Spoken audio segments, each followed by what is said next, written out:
So we need, sorry for the delay, but he needs 5 minutes to get it streaming live for the people at Carrollton, okay? So in that time, I'm going to bring everyone a packet, and that's what we're waiting on. And as soon as he gives us the high sign, maybe he'll start. Do we want to go ahead and do any, names, or do you want to wait? Do you, to talk about like the 65, 55 minute time, do you need?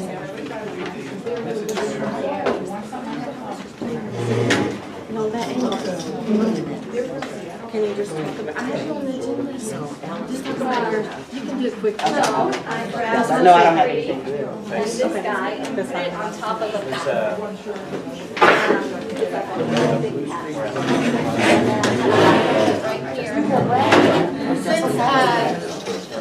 Thank you. So it's good to go. It's good. We'll just go ahead. We have people from all different campuses, so until they get streamlined, let's go ahead and go around and just introduce ourselves real quick and what campus you're from. We have a whole lot to do for this first hour, hour and a half, so you don't even need to be on the computer right now. We were going to be in, I need Jerry to be first one. No Facebook, Jerry. So that we can stay focused, because a lot of this stuff in the beginning is new. We were going to do 2 rooms, but with streaming, and we're not going to have someone up here with a camera, that would be difficult to move from room to room. So we're just going to stay here today, and we really won't be on the computer until the second half of this, or the second or the last third of it anyway, for tech time. So I'm going to start. I'm Nikki Karcher. I am Southwest Campus Math. I've worked with Jennifer since the beginning on this training. Normally we didn't do it, we always worked together on the training, but we did them separate, and this year we decided to actually do it together since there's so much new stuff to help each other out during the trainings. And there's a lot of people on the Departmental Math Committee, which I'll talk about that once they get streaming. And so right now I'm still just helping her out of habit, I think, because I no longer am the redesign coordinator on the Southwest campus. I just work with the math, I'm the coordinator of the math lab here. So, Annette King, I teach at the Phillip County campus. John Long, I teach here at Southwest. I'm Jerry Johnson. I'm here at Southwest. My name is Mike Hill. I teach here at Southwest. Drew Elkerson at Southwest. Carrie Schmidt retired, but I'm in the lab. Bonnie DeWild. Oh, come on. Sorry. Jamie Leckie, and I'm here at Southwest. I'm Dee Creech and I'm here at Southwest. Now, I'm Bonnie DeWild and I'm at Southwest. Stephanie Britt, Shelby, and Carrollton. Donna Reed, downtown. Jim Stewart downtown. Anissa Florence, downtown. Elsa Robertson downtown. Bob. Bob Olson, downtown. Mike Healy, downtown. Brandon Helms, technical campus, and I'm the area coordinator for developmental math. So you've probably seen a lot of emails from me in the past, and those going to be stopping. So look forward to more. I'm Ben Ashenbrenner, downtown. Does she, Eva. She did. I didn't hear her. I didn't hear it. And I'm Jennifer Ackerman, downtown campus, developmental math coordinator. Okay, are we on yet? We're live. Yeah. We are live now. Okay, good. All right, well, did this get in with Yes. things? Okay. We have, at this time, most of you already know, we have a developmental math committee, which as of December, Diane Calhoun French asked us to kind of change direction a little bit, or not really change direction, but add a charge. So in your packet, if you were not at the forum, if you were at the forum, you already saw this, but if you were not at the forum in December, this is a letter from Diane saying, stating what she would like our developmental committee. She would like to see our developmental committee move more into just focusing on math, or developmental math, but focusing on more math pathways and the whole program and how our developmental can fit in with our pathways and connected, and it makes sense. The reason why I mention that now is because we're going to keep the committee as is and way it's set up, and we have people coming off and voting on each time for your campus. Right now, the committee, I think, is made up of 5 downtown, 3 southwest, and 1 from Tech, Shelby, Carrollton, and Woolett.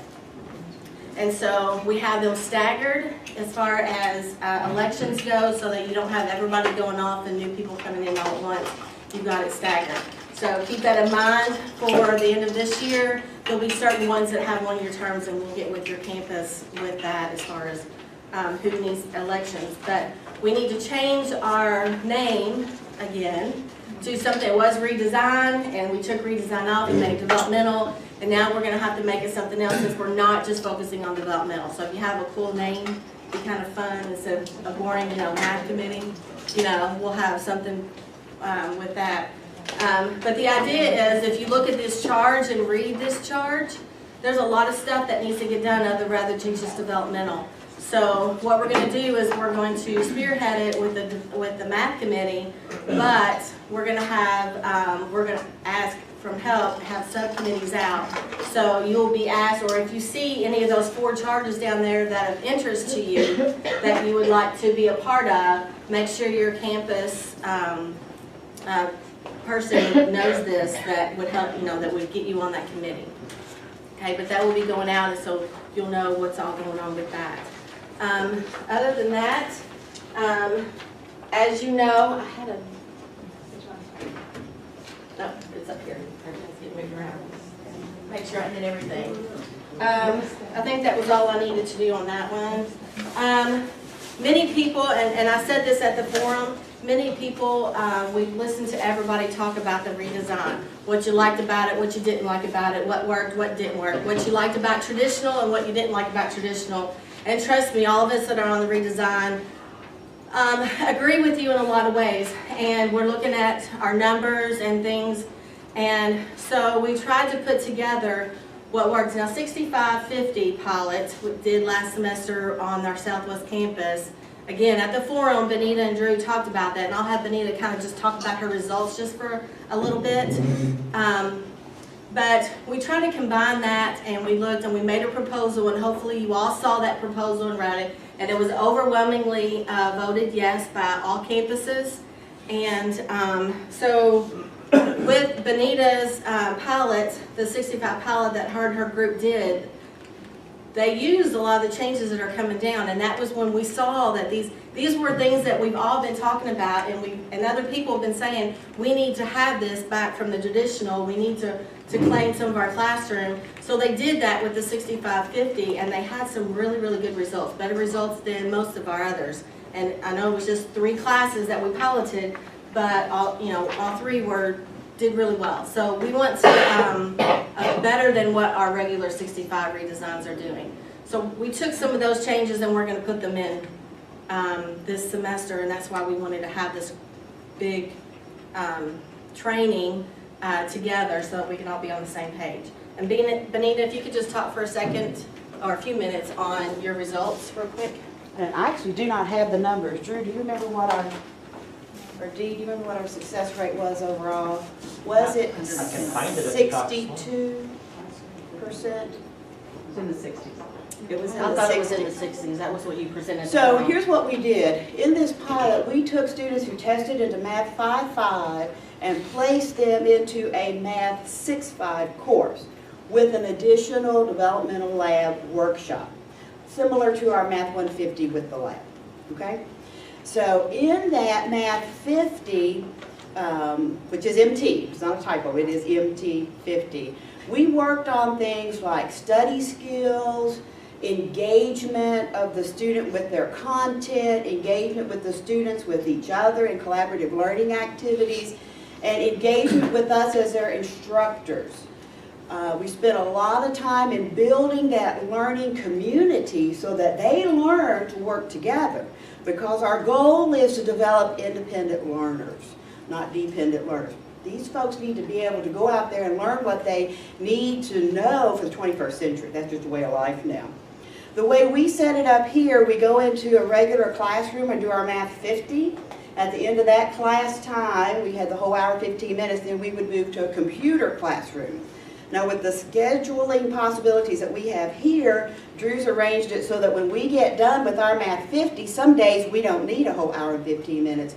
We can move right into our computer classroom. I think that's the ideal arrangement.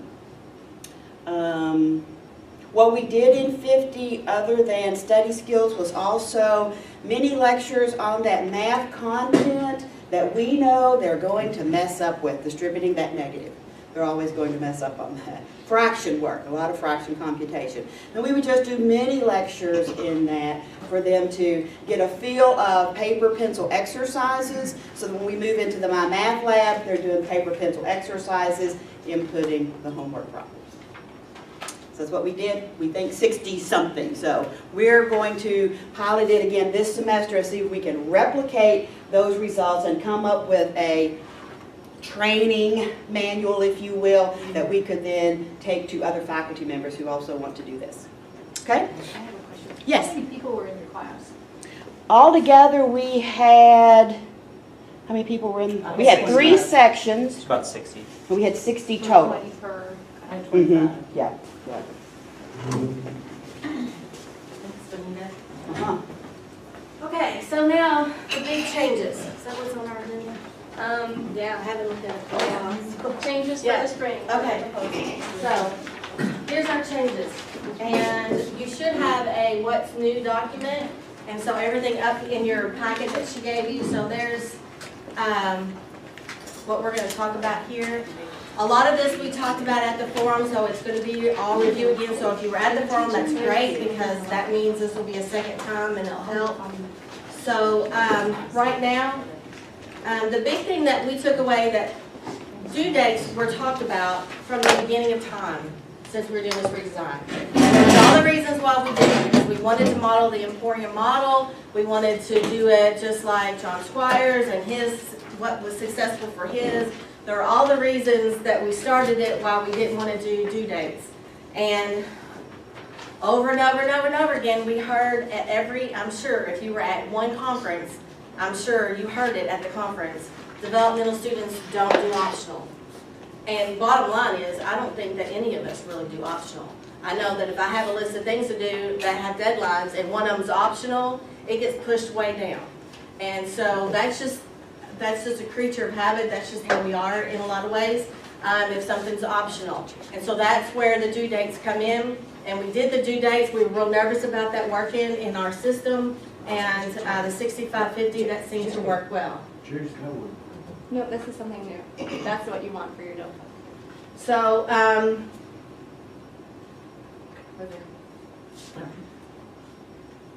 You have this So- in a handout, by the way. Your packet, Yes. that's, it has all of it in there. it's on page 4.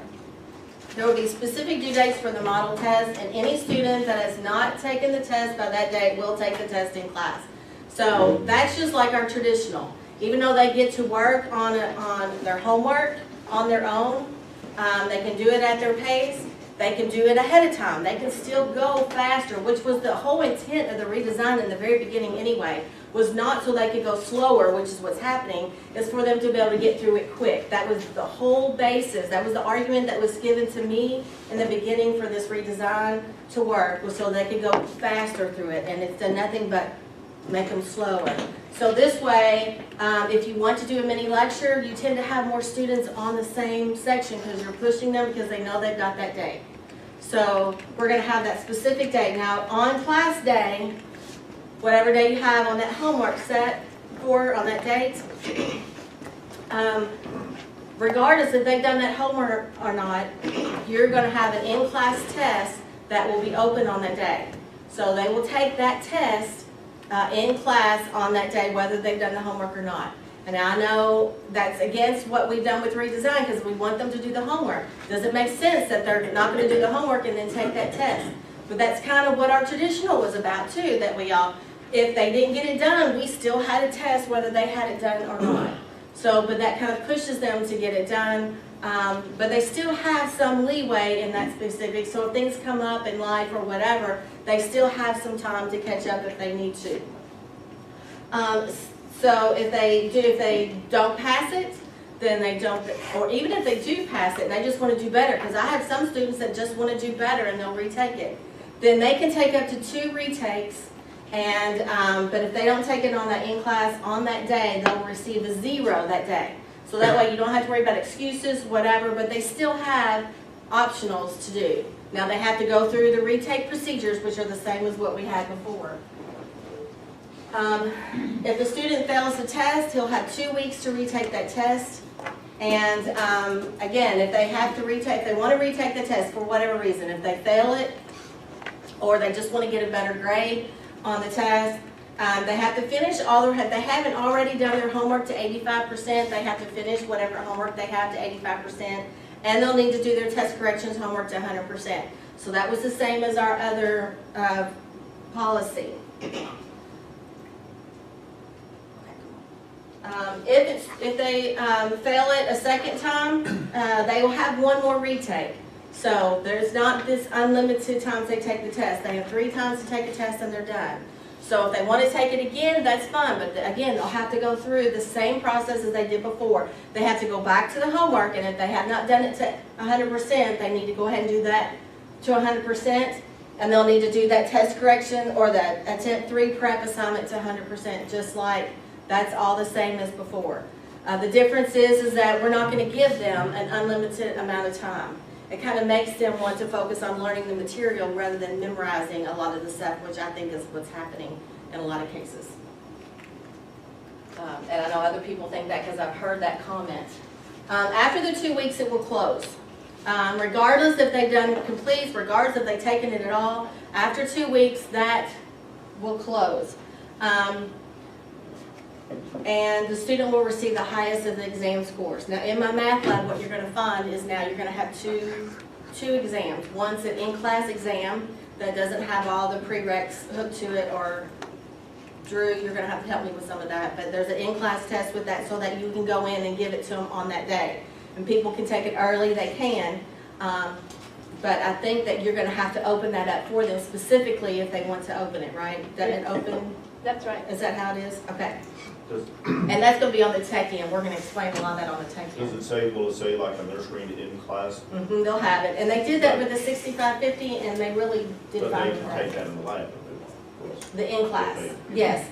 So they can still work ahead. Absolutely. They Like can still, before. yes, they can still work ahead as fast, just like before.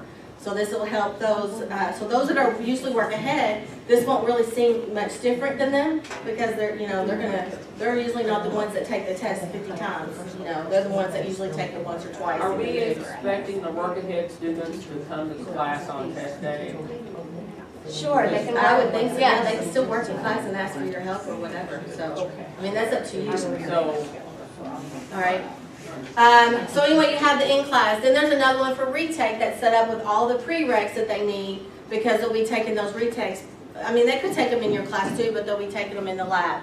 But as far as your class is concerned, it's moving on, just like your traditional classes did. I mean, that's no different than what we did in a traditional class. The difference is that they do have time to retake if they still need to retake that test. It's not a one-time and out kind of deal. So if they need that time, but the class is still going to kind of move forward. Now, because you have 2 tests that are named differently, that means once that in-class test is taken, or once they do the retake, you're going to have to go in after that 2 weeks and look and actually manually drop their lowest score. So, which it's not that hard. It's pretty easy to do. It's a nice little drop, but that's something that you're going to have to do because you've got the 2 in there. The nice thing is you don't have to grade them, so all you have to do is do some clicks. So that's still a good thing as far as the redesign is concerned on the instructor's end. I always look through all mine anyway just to make sure that. So that's why this is underlined in there. You're going to have to go at the end of each test, you're going to have to go back in and look and see what's going on with your students and drop their lowest. All right, I think that was all on that one. Any questions so far? After that 2 weeks, does the homework for that module close too? Yes. Okay. Does it? It is going to close that 2 weeks, that whole chapter, that whole section. Okay. Yeah, that's a good step. Suppose somebody does the homework, doesn't do the last homework in the module, takes the test on test day, they get a 80%, they're satisfied with that, they move on, they never do that last homework. does that, after the 2 weeks, does that automatically become a 0, or do we just not worry about it? No, or you do have to go in and click, well, after the 2 weeks, you can go in and click, just put in all zeros or Yeah. whatever like that, yeah. It would still go in as a homework grade as a 0. Yes, good question. That one didn't come up yet. Okay. I hope there's stuff, okay, there we go. Mastery of the modules has, since we're saying we only have 3 chances that are done, we don't want to say then they're done with the whole class. So, so we're going back to somewhat of an average, even though it's mastery on the homework to move forward and all that good stuff. We're not going to do mastery anymore in the entire class. So all students will move forward after the in-class test regardless. They can retake if they like, again, 2 more times. But the higher of their tests will be calculated. So if they don't take it ever, but they come up and take other tests, then they will get a 0 for that score. So, but that will be calculated. It'll be an overall score now. It'll be an average. We're going back to the average to some degree, even though we still have mastery level on the homework to take some of the retakes. Midterm and final exams are only taken once. The reason for that is because we have a lot of students, and I know I taught 150 for the first time as a traditional class, and I had a lot of trouble getting students to understand that you got 1 shot at a test and not 2. You only have 1 shot at it. You don't have. You need to, so we need to teach, so we're not teaching our students in the developmental. I think the redesign has hurt them as far as learning study skills and how to study and to move forward to some of their more, and so we do have students, I mean, all of our students have to go to 140, or almost all, to 146 or 150 or some of that. And, there's a good portion that's going to go higher for other things in stats or calculus. So we need that, I felt like, and a lot of other people we've heard, we're just not doing a good job teaching our students in the developmental area with this redesign model, study skills. So we decided to move to the midterm and final exam only once. Now the midterm is not weighted as heavily. It's like their practice. It's weighted the same as all the other tests. So I think in 6.5 and 8.5 it's 10%. In 5.5 I think it was 8% because there were so many more tests that each test was 8%. So your midterm was 8%. We made them all the same. So the midterm wouldn't count any more than a regular test. Your final exam, I believe, is like twice. It's 2 times more than the test, so your final exam more. But that midterm, they need to have that practice and that idea that one time you got 1 shot at it, you need to learn how to study and practice and be ready. Is there a minimum required score on the final to pass the point? No, it's still an average. Going back to ours, it's an average. Yes. But it is 20% of the grade. Got it. It is 20% of the grade. There's 4 module tests and a midterm in the 65 and 85, right? And then the final, so that's, And then you got an attendance and an open grade. and each of those are, the tests is 80%, right? It's in the, do we have a syllabus in our packet? I think it has those. I may even have it on that. If the test- if the tests were 80%, then 5 10s and a 20. I don't know, it added up to If 100, I promise. you're looking at 100%, if you turn to the back of what's new in developmental education, go back near the front. It's like the 4th page. What's new in developmental Yeah, education is it is. there. Yeah. It's on there, I've got it too. There's the Oh, okay. 15% on the homework, 20 on the homework, module test, and, Oh, yeah. homework is 20%. Yeah, we moved it up. We moved all the different stuff up. Didn't your homework used to be 10%? Yes, Okay. yes. Okay, okay. But since, it made sense to make homework worth a little bit more since they don't always have to do it all. Right. Yeah. Which makes entering zeros for any missed homework more important. Oh, well, Right. sure. That's not best to do. If you No, just do the incomplete. Right. So some other things that are on there, something else about final exam that we were talking late last night. And I did not put it on what's new, but it's something that we need to talk about. And I think she did put it in the handbook as an item. Final exams during final exam week. I know at Southwest Campus, we did not do final exams in the classroom because everybody's on different places, different times, and everybody, our instructors would just do their time in the lab.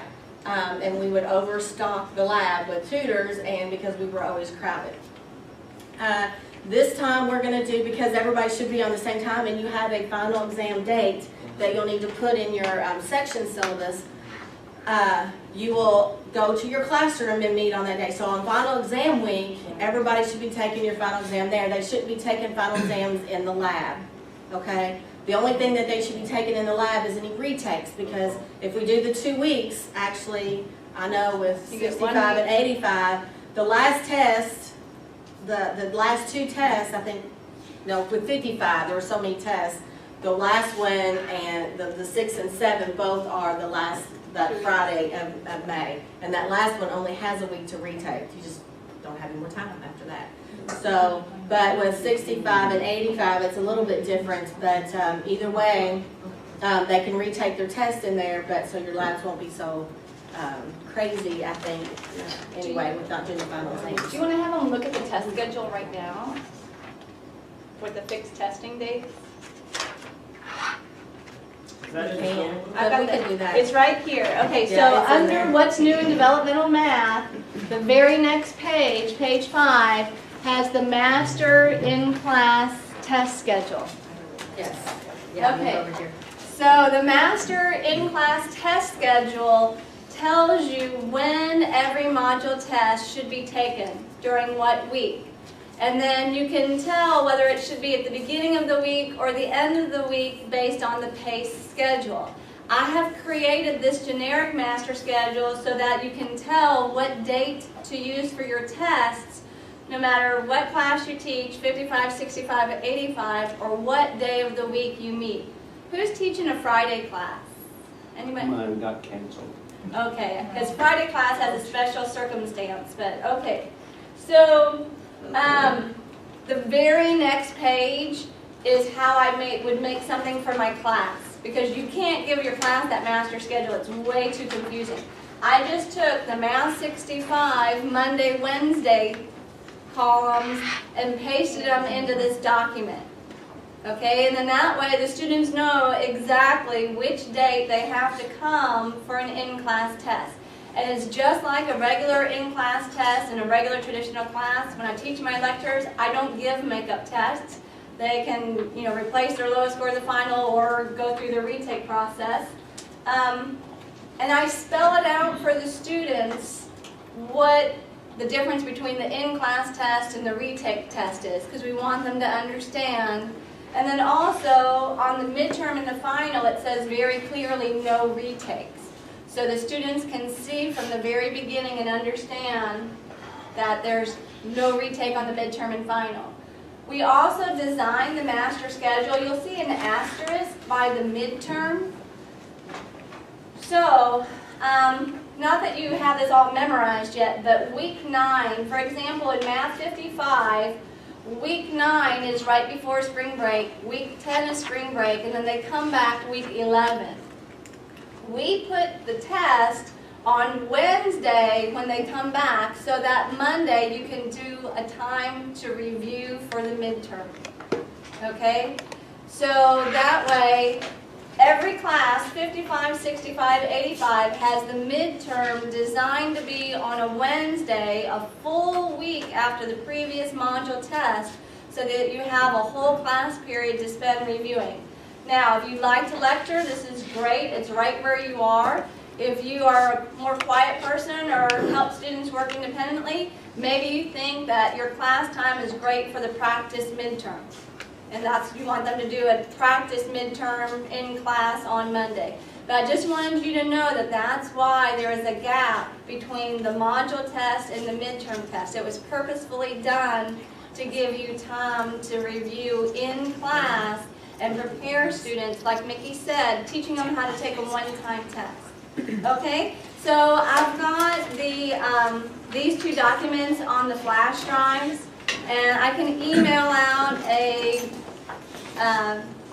Tuesday, Thursday sample, or you all can just cut and paste it. Brandon? So speaking about reviewing for the midterm, and we mentioned earlier kind of the idea that once they're past the module, homeworks and stuff like that will close. Will at least the sample test or something be open so that, you know, when they're reviewing for the midterm, they can go back and look at module 1 material, or is it really just review in the grade book? They can open their homework. They can Once open their their homework is homework done, and they can go to in- their grade book and open up their homework. They just can't work on it, but they No, they review can it. work on it. If you go into the grade book, and this is good for the students to know, I actually put it on the test paper. You can go into the grade book, click on review, and it'll let them work on their homework without saving changes. And they can also go into the grade book and review their previous tests so they can see exactly what they got wrong. So and those are good things that you can spend time on in class showing them how to do it, because maybe they don't know, maybe they haven't figured that out yet. And if the homework, and that's another reason why you want to put zeros in for the homework afterwards, because if you don't put zeros in for the homework, they have nothing in the grade book to look at that homework if they missed it. But if you put a 0 in, then it puts a grade in the grade book, and then they can pull it up and still review it. You can do it too. I just handed some out, so. Okay. Benita? Is there any negotiation to this schedule? As far as getting midterm done before spring break? I do not know. I would say, yeah, I mean, the whole Okay. reason, the schedule we put up here was one that, the 2 weeks is not. March 9th.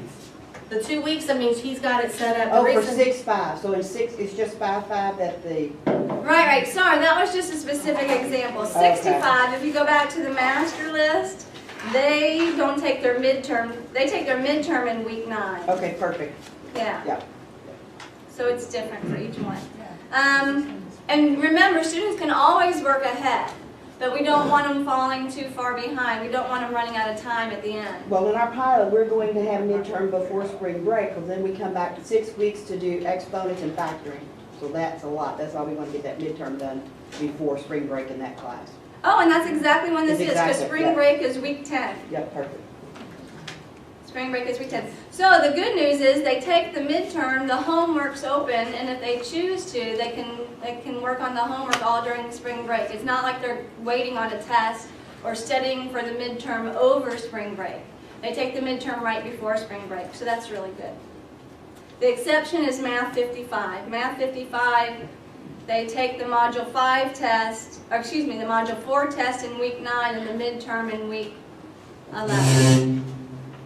So, and you talked about the fact that these were dates, the reason why, because, because Drew can't put in everybody's due dates, because everybody has a Monday, somebody has a Monday, Wednesday, somebody else on Tuesday, Thursday, and then you have Friday, and so he just put a generic Friday time in there right now for that in-class test, and sometime that week you need to give that test in your class.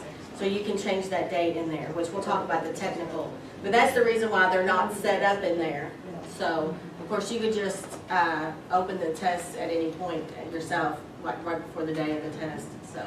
So in the third part of the training, we're going to do the technical, make sure everyone remembers where the menu is, to change the password. Yeah. So that's one thing you can do, is change the password to a test day password, and then all your students come in and they can type in that password. You also want to change the deadline so you don't have someone say, well, it doesn't matter if I go to class, I can just go to the lab. I mean, we want students coming to your class and interacting with you and developing that relationship with you.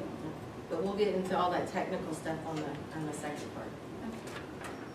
All right, the other questions about rolling over modules, which we had some large discussion over, because that was some of the, one of the things that people did like was the fact that, you know, we have students that are slower or whatever, what can we do?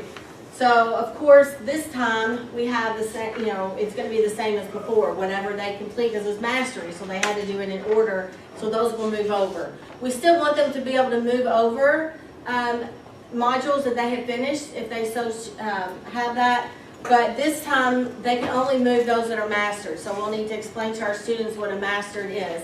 So for 5.5 and 6.5 it would be 75%, for 85 it would be 70%. So say they do really well on 1, they do terrible on 2, but they do fine on 3. So that means that they'll get 1 and 3 rolled over, but they have to start back at 2. And I believe we said that we still have them redo the midterm, right? If they did not, and now if they've gotten past that, and they, and everything was done 1, 2 midterm, then that wouldn't have to do that. You can roll over their midterm score. As long as it's Yeah, as long as it's a passing score. So that was the rollovers. Any questions about the rollovers or anything so far? Yes, Ben? Well, what I've done typically in my hybrid class, since I always start from the beginning, is I encourage students to take the test again and see if they do better. So Right, they're yes. getting some new instruction. I mean, that's different if they're Right. sitting on the computer, but, so Right. in the situation you just mentioned, you might care to get them to redo the midterm just to Right. get the engine started. Right, Tell them you're gonna keep the better Right. score, but right. And I agree. I think that's something that you want to, I think that's not, especially if you're going from spring to fall, when there's such a big gap and they've not done anything. That's a much bigger gap than going, and even that month though, I mean, you give them 2 days and they forget, but, so 4 weeks, but then you give them, 2.5 months, it's really rough. So I would probably make different decisions than the other. Yes, Are ma'am. there practice tests for the midterm, or sorry, sample tests for the midterm and final? Yes, 3 attempts on those, all the same as before. but no yes. test corrections on any of those? No.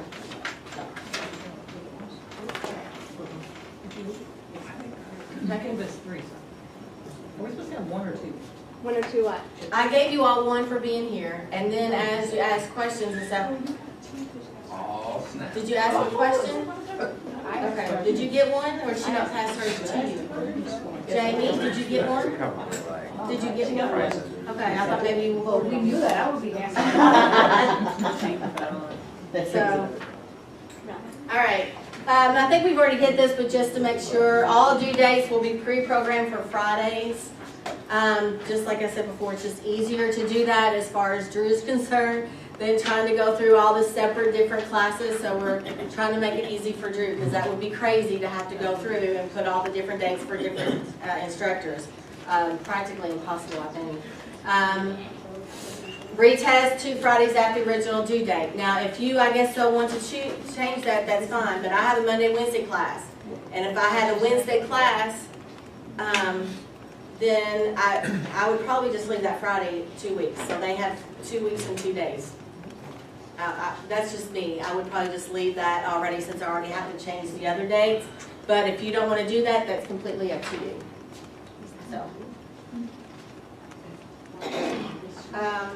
So you can reset the dates into your My Math Lab if you want, and we'll show you how to do all that if you don't already know. A lot of you already know how to do a lot of this technical stuff. You've been working with My Math Lab a lot. But we can show you how to reset the dates, or you can just create a paper schedule. Like I always do with all my students, a schedule. These are your dates, kind of like what she had made for her students that she's going to make. It has all that on there, and then just change, the date for the whole group, or open it up, take the date out on the day of test, whichever you want to do. Okay, or you can change passwords for something real generic for your class, and for that in-class test that's on that day. That's the only time they're going to be able to do that in-class test anyway, is that day. So you have other options of how you want to do that. Just don't make it anything like what we already have. But if we change the password on their in-class test, and they can work ahead and take that in the lab, then how would the lab know? No, we would only change it on that day. Oh, Like okay. I would just change it on that day before I come into Okay. class. I'd go in and change it real quick. Okay. Or even when I'm in here real quick. That way we don't have to go right to everybody and help it. Questions? You may have already answered it, and I just didn't hear it. I know, because you got me in. I do. I was just telling her to get a chip and ask the question. All right, what was my question? Okay, we changed our date to fit our Wednesday. Mhm. Do you want us to change the date for the retest, so it's exactly 2 weeks? That's up to you. That's what I'm saying. That's up to you. I'm not going to. I'm just going to leave it. Even that means it's going to be 2 weeks and 2 days that they have. But, or if you had a Tuesday, Thursday, it would be 2 weeks and 1 day. But if you just really don't want to do that, and in your class, you say 2 weeks, and 2 weeks is that, and then you'd have to change that date, but that you can do that, that's up to you. And if you look at my sample sheet, I actually just used the Friday date because it's already there and it doesn't require any extra programming or work. And then that gives them, you know, an extra day to go into the math lab and get that testing done. Because Fridays in our lab are pretty quiet. So that would be my suggestion. Just leave it for that Friday, just to keep things simple. There's enough programming to do without borrowing trouble, having to do more. Anybody else? Any other questions so far? That is the changes. And of course, we're going to be talking about them all again when we get to the tech part. Talking about some things that you could do. Bob and Drew will be going through some technical stuff with us on the computer. But We need to do new passwords. oh yeah, I'm on here. Okay. Is that next? There they are. There we go. We do not hand these out in your packets, but in the What's New for Developmental Education, Mickey left blank lines. If you all want to write these down. Can you read those in the back? Eva, can you see that okay? All right. Hopefully the people in Carrollton can read I'll it. write them really big on the board. So, the pattern makes it really easy to remember because it's similar to what we've been using. And we've had 3 F's before when we did it like that. So that's really nothing new. It's not, it's 3S. Yeah. Yes. Right there. Oh.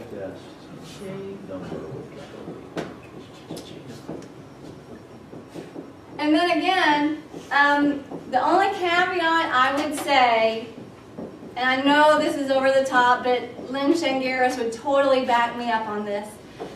When you make your test day password for in class, if you're going to, so you don't have to go to every single computer and type it in, make it different for every module test. Don't always use test day password or And don't do today's test. anything close to this.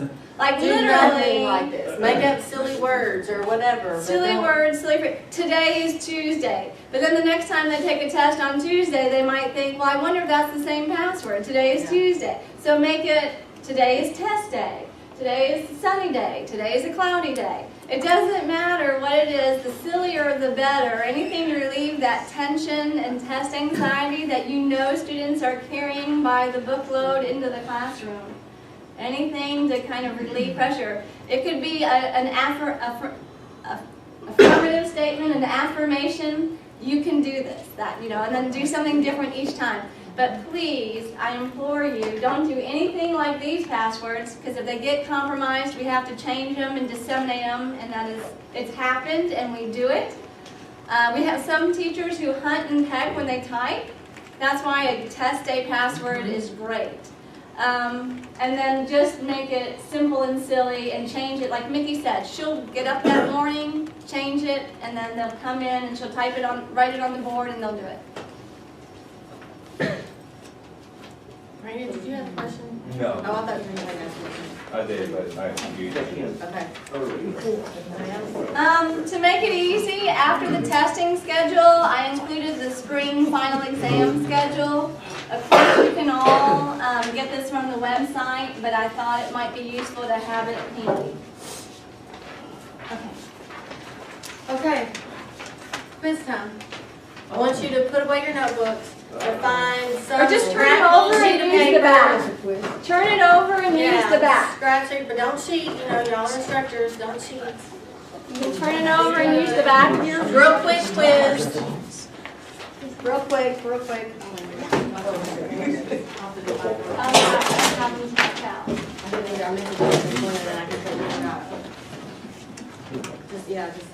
I got it. Okay, y'all ready? Everybody ready? Everybody got it? Their notes? No notes? All right. Don't, just write them down. Don't say them out loud. Just write them down. We only have 5 questions. If a student fails a test, he or she has how much time to retake it? As long as needed to pass it. No retakes allowed. Only 2 weeks. Ready? Everybody got it? If the student does not have True or false, if the student does not have the module homework completed on scheduled test day, he or she will have to wait to take the test until all homework is completed. True or false?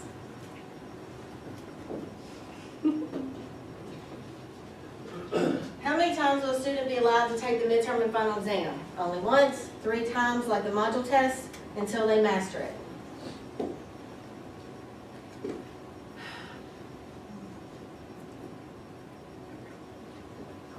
Are the students required to master the module test before moving to the next module, or will their overall course grade be an average?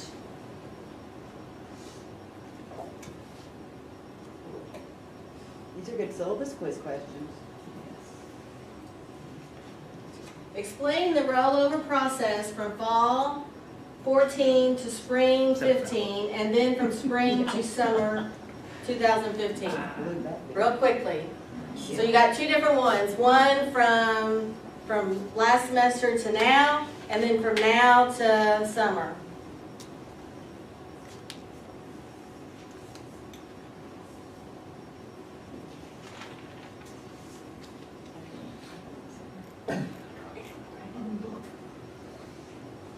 No cheating. Yeah, I'm gonna put the glasses on. Cheese don't work with it anymore. Maybe I can cheat from somewhere. No, this way. Okay, is everybody ready? Come on, Jerry. Can't run fast.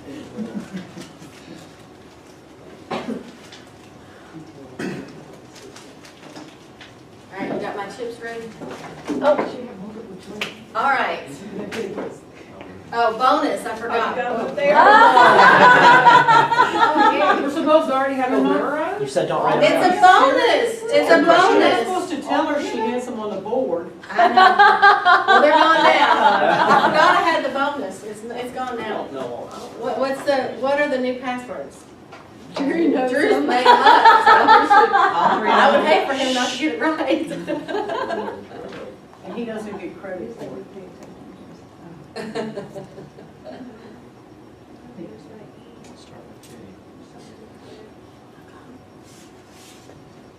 That's what I was here for. That's the whole reason I showed up today. That's the one thing I was worried about. And it's actually easy to type. I practiced it and it's I know, I not. thought about that. Thank you.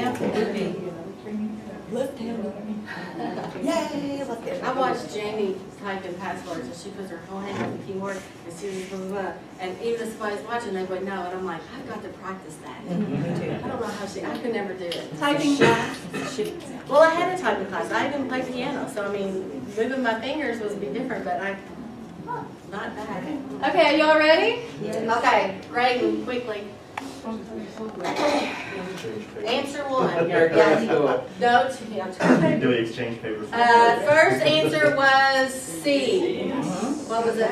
I forgot what the question was. Yep. The answer was C. Number 2 was false. A for number 3. Yep. Average from 4. And spring, same as previous. Summer, fall, only mastered. And there are your Technicalities. Yep. For some and fall too, it's just that they don't have to master it. right. Exactly. Well, they have to master the I mean, they don't have to master it. to the module, no, but you roll over to the That's the next. only thing where they roll over. Okay, so if we got Yeah, Okay. So how do we do the chips? Okay, first of all, for the first 5, give me some. Did everybody get them all right? Not including the bonus, just the first 5. Who got them all right? How many are we giving? 2 for all right. You get 2 for yours? You get 2 for eating them all right. You get the back end, you get the great one. Sean's got some history. I knew history book and history book. Wow. You get them all right? Oh, I didn't do that. Here you go, babe. Did you get them all right? No, I didn't do this. Did everybody get them back? Okay. Okay, who got the bonus right? I got 2 out of 3, does that count? Nope. No?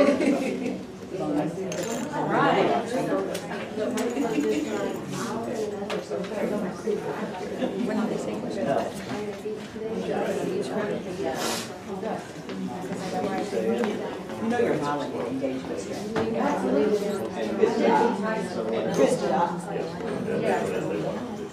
Thank you. Password? Oh, sorry, I just dropped. Did you get it? I got it. I'm not gonna go get it. Did you get the password? Password? Password right? 4 o'clock? Yeah. Password right? Oh, okay, yeah. That's why we don't turn Find it. your phone alone and say, "Four shells." Is he been our best dude back there? That's where I sit, your eyes. I can see their eyes. Okay. All right. Jennifer, Yes, what about the ARC passwords? Are they still gonna be the same? they are the same, and it's on page 25-ish of your handbook. Okay, so let me, Actually, her question that I asked. I have to come in front of the camera, but just real quick, the handouts, I gave you a lot of information in your handout packets, but because so many details changed, I actually have new copies of the Redesigned Instructor's Handbook 3-hole punched. Now, what's in that handbook is different than much of what I've given you in this big packet today. Your big packet today has papers that are not 3-hole punched so that you can use them in the photocopier to give to students, and versus the 3-hole punch ones that go into your Redesigned Instructor Handbook. So, but we'll get to that in a minute because I think I'm supposed to be talking about new initiatives. But that was a good question. And I'd lose my head if it wasn't that, but I wanted to get the agenda just to make sure. Did you get Mickey got you a chip on that one? Okay.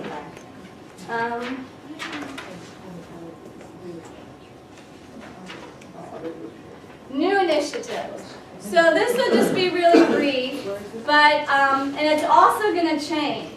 So right now, in place, we offer classes for Math 62, which the way it works on a downtown and technical campus is they're actually signing up for Math 65, and then the instructors are determining who needs to go to Math 110 and who needs to go to Math 85, the 150, 146. And if they only need Math 110, they're given the option to go into Math 62. Math 62 is basically the same thing as Math 65, but without the factoring. You essentially take out Module 4 completely.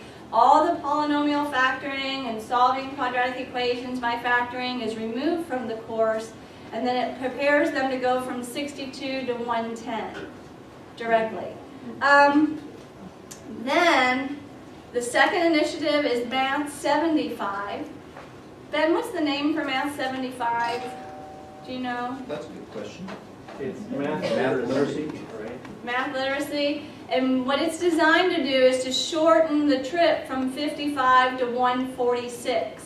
Right now, currently, students take Math 55, Math 65, Math 85, and from 85 they can go to 150 or 146. Math 75 is a shortcut that takes them 55, 75, 146. Because they just don't need every single concept in 65 and 85 to be successful in Math 146, which is more application-based and not along the college algebra stream. We offer now for the second or third time, I guess it would be the third time, Math 85 online. Anissa, do you have a section still?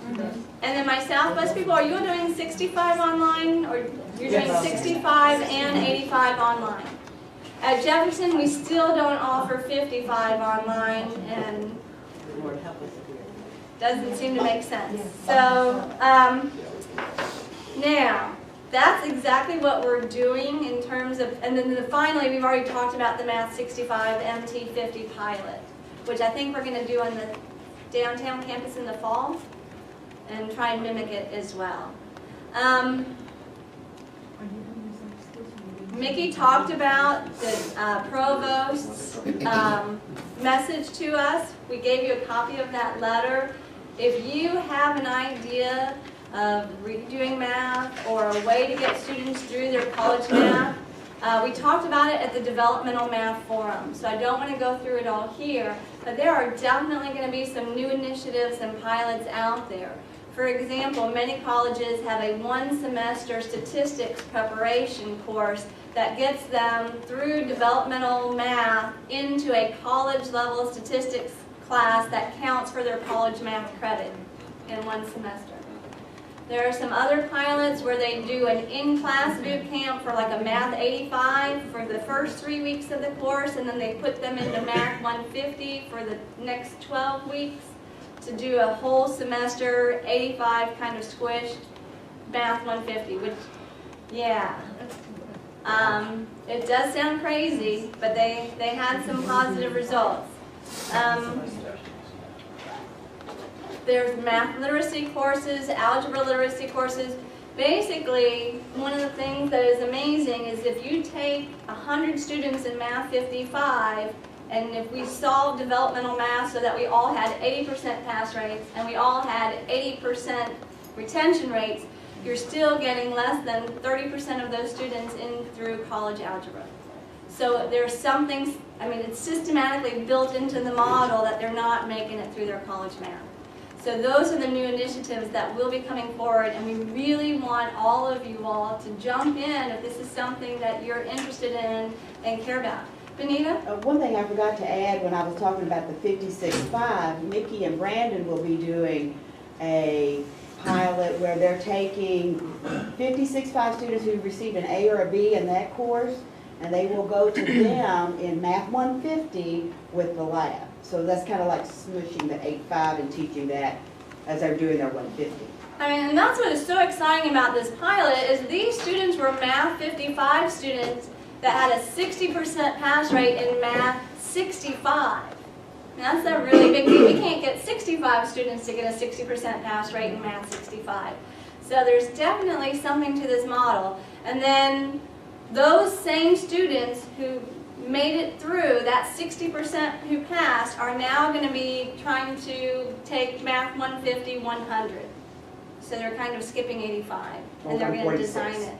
Some go right to 146. And some are going straight to 146.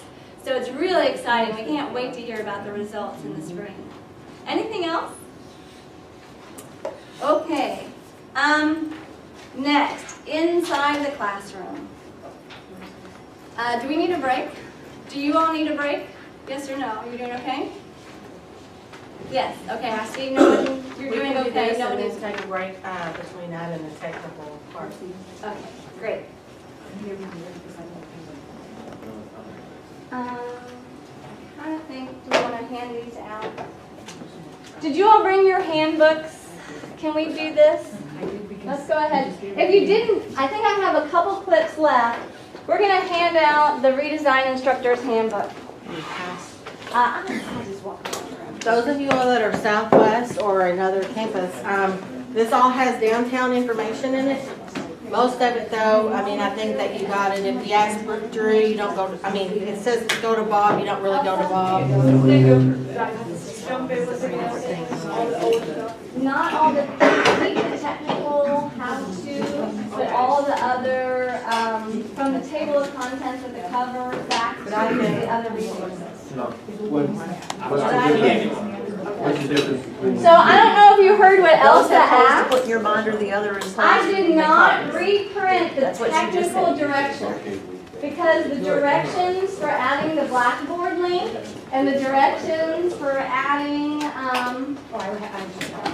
the directions for how to activate the class have not changed, okay? So basically, for your redesign handbook, you're going to replace your cover page, which has the old I Love Math and the Calvin and Hobbes word problem.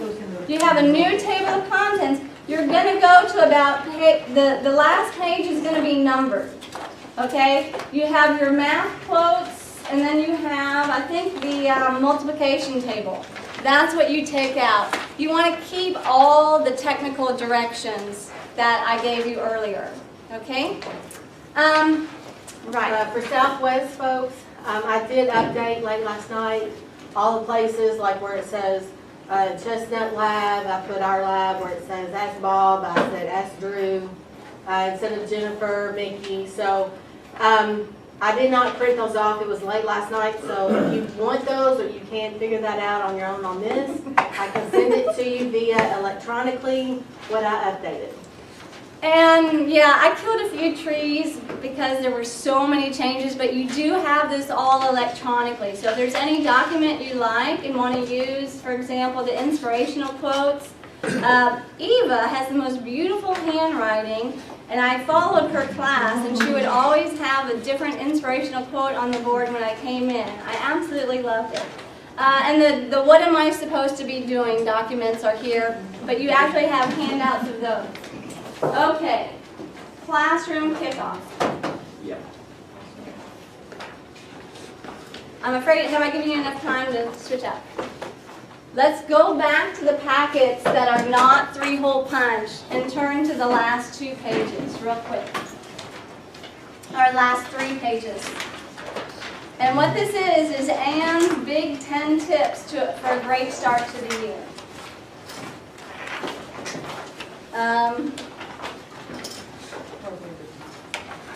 Who's Andy? Anne Bucolic, Bellarmine University. Sorry, I wear both hats, so I just use resources wherever I find them. And she gave me permission to use these. It said as long as I think I'm supposed to announce that she didn't actually, she just compiled them all. She didn't actually develop the material. But you can figure that out because she's got all these websites on here. All right, classroom kickoff day. I have it in the handbook. We've talked about this at other ones, but pretty much one of the most important things you can do on the first day of class is make a good impression. The last year we did this training, Alwad Ross says, when you get them in the door on the first day, how do you get them to come back to second class? Well, you get them to come back to the second class by doing something awesome and amazing on the first day of class. What that is going to depend on your personality and how you relate to the students. So what I'm just doing is giving you some resources and some ideas. Carolyn Martinson on the downtown campus, and I think Donna Elkins on the southwest campus is leading the 4x4 initiative. These are new things that you can do to retain students. Well, yeah, the college wants us to retain them, but even more importantly, as a teacher, you want to make that connection. And if you can't relate to a specific student, because sometimes we get prickly students, so I remember the prickly student who was like, you couldn't like touch him or talk. Anyway, we've had some prickly students, but if you can get them to connect with even another student or something with the content, something they find interesting. If you've gone to any of the sessions on poverty, you can get them to understand that they can use math so they don't get ripped off, so they get the most for their money, so that they are making good decisions. If you get them to have a funny person in class who sits next to them, they come back. Diane Mattingly Thompson, did I say that right? Thompson Mattingly? Thank you.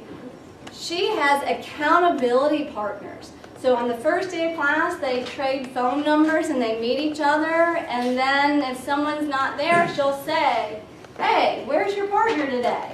And they're like, I don't know, let me call him. And then that way, it's not you, the teacher, although you do often email your students and say, hey, I missed you in class, but now they've got that student saying, man, where were you? What's up? And so, whatever lights your fire, whatever you feel calls to you, just try and do something spectacular that first day of class to make a good impression. I've got it all spelled out for you, some suggestions on page 6. And I'm praying these page numbers are right, but my formatting messed up at about 9 o'clock last night, and it was a nightmare, but I think I fixed it. First day of class is on page 6 on the 3-hole punch packet. You know, be positive, acknowledge their math anxiety. We know they bring it in by the suitcase full with anxiety. Get a phone number. It was Eva Norton, one of the second years I was here. She came up to the math lab and she started calling her students. Where are you? I missed you in class today. I'm like, wow, I need to get that information. I hadn't thought of it before. Came from a different school with a different culture. Goal setting. Goal setting can be very powerful, but you're also teaching them how to set realistic goals. You know, what is that student who gets to the end of the semester and I'm going to finish 4 modules in the last week, even though it took me 4 weeks to do the last module? Setting realistic goals. Okay, here's some couple technical things that are important. You need to print your class roster, but not until like Monday morning at 6 o'clock because they run the purge Sunday night. Okay? I haven't seen any recent messages from Amanda Tyndall, but I'm pretty sure that's the way it's been the past few semesters. So run a roster to print out.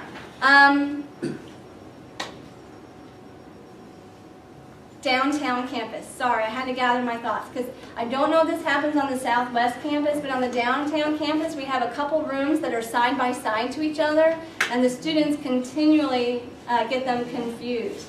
And so not only do you need to know that the people on your roster are there, but if someone's in your room who's not on the roster, you need to connect with them and make sure that they shouldn't be somewhere else.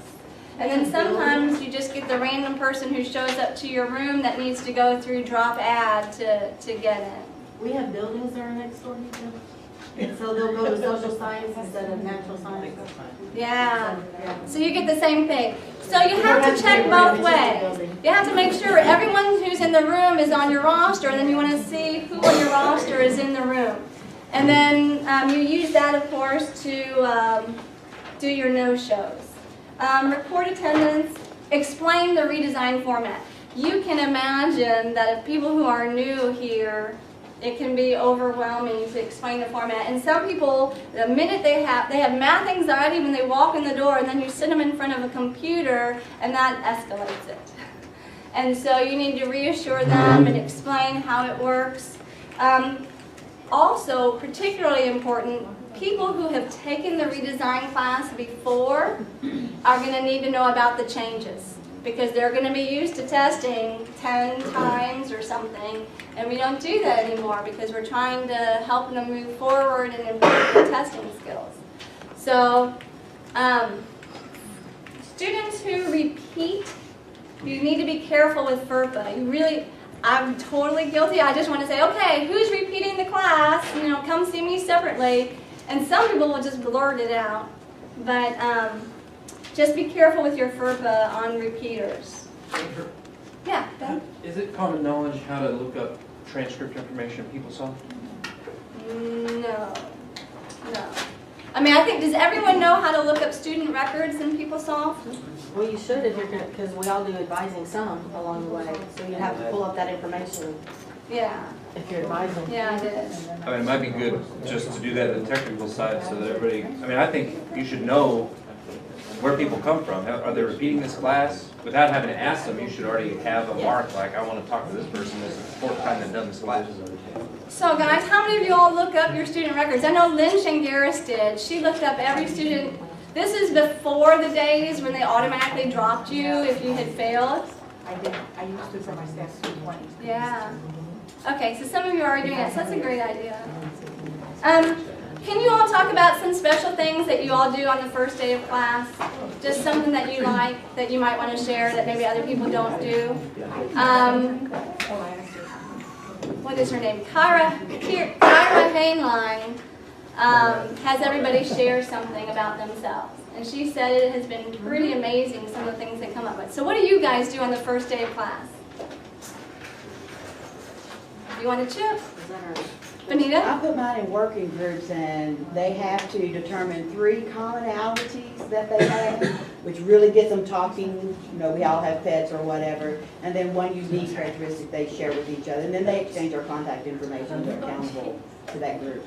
That's great. They And get I'm them going to say talking. this for the camera in case they couldn't hear you. Benita has has the students go in working groups, and they do 3 things that they have in common and 3 things that are unique about them, and then she has them exchange information. And I don't know if anybody's even watching at Carrollton, but we're going to pretend that they are. Anybody else? What do you do? He said the speaker is pretty good. The microphone is pretty good on it. Okay, good. Anybody else? I know you all do stuff on the first day of class. You don't just get up there and say, log in, let's go. Jerry? Well, I'm so worried about making sure they understand all the procedures that are involved and making sure that they've either got their access code and can get started. I'm so anxious about getting all of that done that first day that I don't feel like I do a very good job of the other stuff that you're talking about. It's hard to do all that in one day. It is. And especially now that we're meeting twice a week with a larger group. You know, I'm going to be really concerned that everybody knows how to get onto the system and get started. So, Is your math lab open during the first week? yes. So one of the things that I do is I get everyone to meet each other, and I mean we have a slew of handouts for them. So I do a syllabus quiz in some of my classes to get them to do it. Do we have the syllabus quiz available for people, or are we going to make one? Well, how does it fit in? How does it fit into the grade book? It doesn't. It's just an activity for people to get to meet each other. Oh. It's just like a kind of get to know your neighbor activity in a nice, non-threatening way. What I do is do those activities where they can try and make that connection and get to know each other, and then say, let's go on to the computers. It's harder for Math 55 because Math 55, they have a harder time just knowing how to log on to the computer. But for the upper level classes, which is what I've been teaching, 65 and 85, many of them already come through the redesign, and they've already have an understanding, a basic understanding of how it works. So one thing I do, Jerry, is I'll ask them, oh, close your eyes or something. How many of you have had a redesign class before? How many of you are new to Jefferson? How many of you are at Jefferson, but this is your first math class? And that gives me an idea of my audience, so I know how specific I need to be and how in depth I need to go. Yeah. Another thing too is, Jerry, I find that if you try to get everything all at once, then You it can kind of just goes nuts. You can overwhelm them and So shut them down. overwhelmed, Yeah. so since I Yeah. do get to meet with them twice that week, like on Monday, I do I kind of divide it up into pieces. What do I have to do, and what do they have to do between now and then? Like they have to do that one assignment between now and then, or that video, and then we'll talk more about what we need to go from there. Well, So- you are right, because I haven't taught developmental since we saw them once a week. Mhm. Of course, it was a smaller group, Right. but I felt like because they You had a whole week they had a before. module due fairly soon, I really felt like I had to get them Right. rolling immediately. And I think that was one of the best Yeah. things that I liked, Yeah. was because I had to get my mindset. I don't have to teach them everything. I kind of gave them an overview, because you tell them everything and then you still answered a gazillion questions Anyway. for that week, or they come back that next week, they've done nothing because they didn't know how to get started. Mhm. So that was nice to be able to meet with them 2 days later anyway, and I just gave them like certain 1 or 2 little things they had to do between now and that next class. It's really been, So it's maybe really a little hard for me smaller. to get out of that mindset, the traditional mindset, where it was my responsibility to tell them absolutely everything. Right. You know, and it's hard. Right. It's been, That's a good point. Exactly. And so one thing I would, Jerry, one thing I would really encourage all of you all to do is maybe incorporate an assignment, and it doesn't have to be for a grade, or it can be for their attendance points for that week. Because remember, attendance is included in the grade, and you all have your own complete instructor discretion as to how you award those attendance and notebook points, which we should probably talk about as well. But, you know, to have them go to the math lab between the classes. Linda Huffman on the downtown campus physically walks her whole class up to the math lab and gets them to see where it is. And so that way, there's not as much pressure on you if you don't get them all completely logged in, up and running, because they can go to the math lab anytime and get help from a tutor to get into the math program. And the tutors are there working and ready to help. So, yeah, Elsa? If your class meets like in Hartford building on the downtown campus, how do you get 28 students from the classroom to the math lab and back again? There's no going back. You have to do it probably at the end of End class. And you will lose some of them. Lose anybody? Yeah, you probably will lose some. You will? I was in Health Science Hall, and all we had to do is go up VTI to the thing, and I lost them. So, but now don't forget, I mean, in Math 55, you're going to have a high proportion of students who don't know the lab, but in 65 and 85, they should already be familiar. So 55, and you know, for Math 55, it's worth the time it takes. I think Linda takes them at the end of her class and just says, okay, now class, you know, we've covered as much as we can. Let's go to the math lab. I expect you all to sign in and then sign out, or just something so you can get familiar. Or I'll take attendance in the lab, and that'll count as your attendance for today, so you have to come. You can try that. Because when you tell, especially 55, when you tell them attendance is part of your grade and that that's how you're going to assign it for the day, that's a good thing. Any other suggestions or comments on the first day of class? Okay, day to day. That is listed on page probably 7 or 8. Typical class. One of the best parts about these changes that we're doing with the testing on specific days is that more students will be keeping up and fewer students will be falling behind. I think that has been the experience in the pilot. And they're nodding yes. Yeah. I think that was the biggest thing that pushed our success was having those due dates, because they were very serious about that. I think Dee it was helped with the, she taught one of the pilot classes. And then, of course, we did the notebooks and the guided notes. Being sure they're watching the videos, doing the guided notes, and the testing dates, I think, were the 3 things that were really, and if we incorporate that into our other classes, I think it might be good. That's awesome. That's great. So, in a typical class, you actually have the flexibility to start with a general, this is where you should be working. You know, do you have any questions, any problems? You could even do a mini lecture. You know, I got 5 questions, or here's a problem that I typically get questions about that you all should be seeing today, or that maybe I received some emails about it, and you can do a little problem, and then they're working. The more you can connect with each and every student, every class, the better off it's going to be. Guided notes. I put it in the syllabus. I say I, the Developmental Math Committee technically, but it was, I did the typing. I actually put it in the syllabus, which is in your handout, that it's, the guided notes are required. Now you, the instructor, have the ability to choose whether or not you will include them in your attendance grade, but if you just flip to the middle, you'll kind of see the syllabi. Basically, grading criteria says attendance, participation, and notebook. And in the language of there, it's that you are required to buy the guided notes, and you need to complete the, you must complete the guided notes. Okay? I totally get Math 85 students who haven't bought the guided notes don't want to buy them. But having taught it to students who both had the notebook and didn't have the notebook, the ones who had the notebook have been more successful.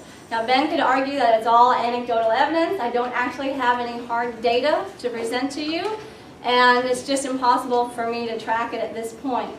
But all the teachers who require it of their guided notes are feeling very compelled that it makes a very positive difference for their students that you require them. So, little Johnny has a question, you go up and you say, you know, oh, what are you having trouble with? You might just ask him, you know, well, do you have your guided notes? Math 85 starts with writing the equation of a line given a point that is parallel to another line. It doesn't have a very good resource in the computer, but it's excuse me, it's exactly in the guided notes, that problem that they have to do. Same thing for Math 65, writing the equation of a line given 2 points.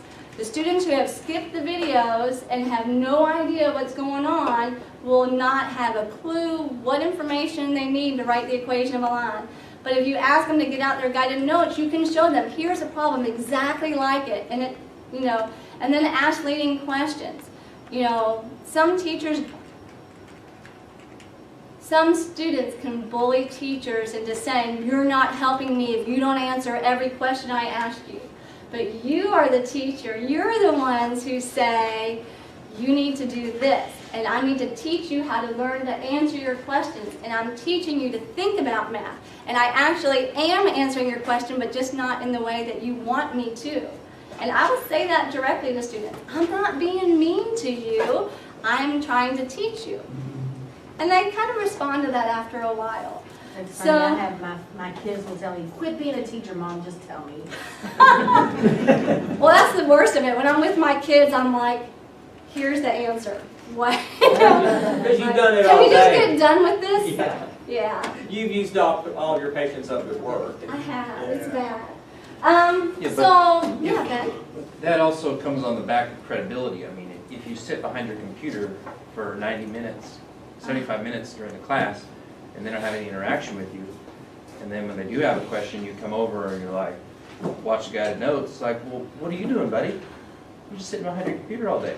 So, you know, you have to build up the credibility, like, I'm here to help you, I care about your education, and then the push back and, you know, what have you done? Right. And so it is an absolute balance, because some students don't want you pestering them all class, but at the same time you've got to connect at least once to say, where are you, what are you having trouble with, how's it going? Why are you spending a week and a half on this section? What, you know, is there something going on in your life? And I'm like, you don't have to tell me what's going on in your life, I just want to know that there's a reason why you're not working on your math. And then they'll sometimes confide in you, and sometimes they'll... So meet with your students, enter attendance grade. Let me be the first person to say, I have this crazy scoring for attendance. So I have recorded it manually, but not in the computer. I'm trying to simplify my life. So what I did, and this is way over the top, I made them do 1 minute math the minute they walked in the door. I teach 7:45 in the morning. At 7:30 I get there, I have 5 students waiting for me. I mean, blows me away. So I get my butt there early. I've got them waiting at the door. That's part of their attendance point for that class. Then I had to drop this because it was unmanageable, but I had them do a reflection at the end of class. And it was different depending on what it was. What is your goal? How well did you meet that goal? What, you know, why didn't you meet that goal? Or how did you get ahead? And I did little things on the reflections. What are 3 ways to graph a line? You know, you should be, you're in Math 65, we're supposed to be in Module 3 or at the midterms. You should know 3 ways to graph a line. And I just get on thinking about, how do I graph a line? So it was, I loved it philosophically, pedagogically, but practically I couldn't manage it. So anyway, whatever attendance you come up with, you might want to give that policy out to your students. You might want to give them how you're doing your attendance points, and I encourage you to do it weekly. I think, Dee, you do yours weekly? I do mine every day. Every day. And Linda Huffman was one who used to, even before we had attendance in the My Math Lab, Linda Huffman did her attendance scores in Blackboard. And let me tell you, that got the students there. That first week they saw a 0 for their attendance. They came to class asking what was up. So, use intrusive tutoring, that's what I'm talking about. Getting, you know, make that contact at least once each class. Check on them. Okay, I'm not going through this, but there are strategies for effective time. Yeah. Actually, we are ready for the best practices discussion. I mean, we might. Strategies for effective tutoring. Folks, it is so hard, and I'm so guilty because I pick up a pen and help students when I'm doing it. but there are a lot of tutoring techniques and reminders. Lynn Shangaris created one of these documents, and I forget who created the other one. And I thought there was so much value and good reminders in them. I shared them with everyone. I know I need these reminders. I mean, come on, we're getting 3 hours worth of information, 2-inch thick packets of handouts. You can't take it all in. Just think about your poor students getting this. We can't take it in either. So from time to time, go through and remind yourself about those tutoring techniques and those strategies. Thank you for listening so patiently to me. Last thing, best practices, just quick discussion, and Benita's going to lead it. So I thought I would start by sharing 2 of the things that I do. At Bullitt County campus, we had blended format. So I had classes that were 5-5, 6-5, 8-5 in varying proportions. So because I wanted to know where everybody was every day when they walked in the door, and I could say, so Carrie, how come you don't have that homework 3 done? So I devised a little cheat sheet that had where they should be each week. All I did was pull up Math Lab, put in where they were, and I knew exactly where they were. Okay, so that really helped. The other thing is, if you're going to read one book this year, read Growth Mindset by Carolyn Dweck. That is one of the, and if you could give everybody a copy of this. I just took this from her website, and it is feedback that you can use that will help students develop that growth mindset. So they're thinking in terms of, not that I suck at math, but I can learn math. And it's just a way to talk to them differently. So that's 2 things I do. So now what other things do we do as a group? Remember those chips, folks. They're stacking up. I know she's got hot pepper jelly. My husband says, be sure. Okay, do I need to call on people? Maybe that kind of class? We don't have any best practices, any things that we do that work for us. We all have something that works for us. I know Dee Creech has something that works. Okay. Something new I did this year with the 65-50 pilot was I took the guided notes and I watched every video myself and took the notes. Then I did each homework question. I did it all just like the students were doing the week ahead. So that when I came into the classroom, I knew the questions that were going to be hard. I knew what they were going to be answering. And like you said, it just prepared me better to answer their questions whenever they had questions on there. Then when I had the questions that I got wrong, which we do, has anybody ever worked every math question and got them all right the first time? We don't. No. You know, we might put something wrong into the computer, we might miss a decimal or a comma or whatever. Or read the section wrong. Yeah, or just read it wrong. So that helped me, so I put a big red X over that and rewrote it, and I showed that to my students. I was like, you know, I did these, I know you're probably going to have trouble with this problem too. They're like, oh yeah, we wanted you to go over that. So it just really, I never did that. I will admit, in 55, I've not watched the videos or went through the guided notes. You know, we expect our students to do that, and I have not worked all the homework problems. You know, I just did it because I assumed I knew how to work them, and pretty much I did. But with the 65-50 being new, and to me it was just really eye-opening as to what. So when they came back and said, oh, that video didn't help me, I knew it did because I've watched it, and it's good stuff. Those videos are good. They are not. I mean, they're good stuff. They teach things as well as any of us can teach them. And they also have the opportunity to rewind and do all that. So they can't turn us off, but they can turn the video. That's right. Yeah. I think that's a great idea, So and definitely will be incorporated in a future the best thing training. that I did to prepare myself for that. And then the other thing was, in our 50 that we did to prepare for the little mini lecture type thing that we got onto.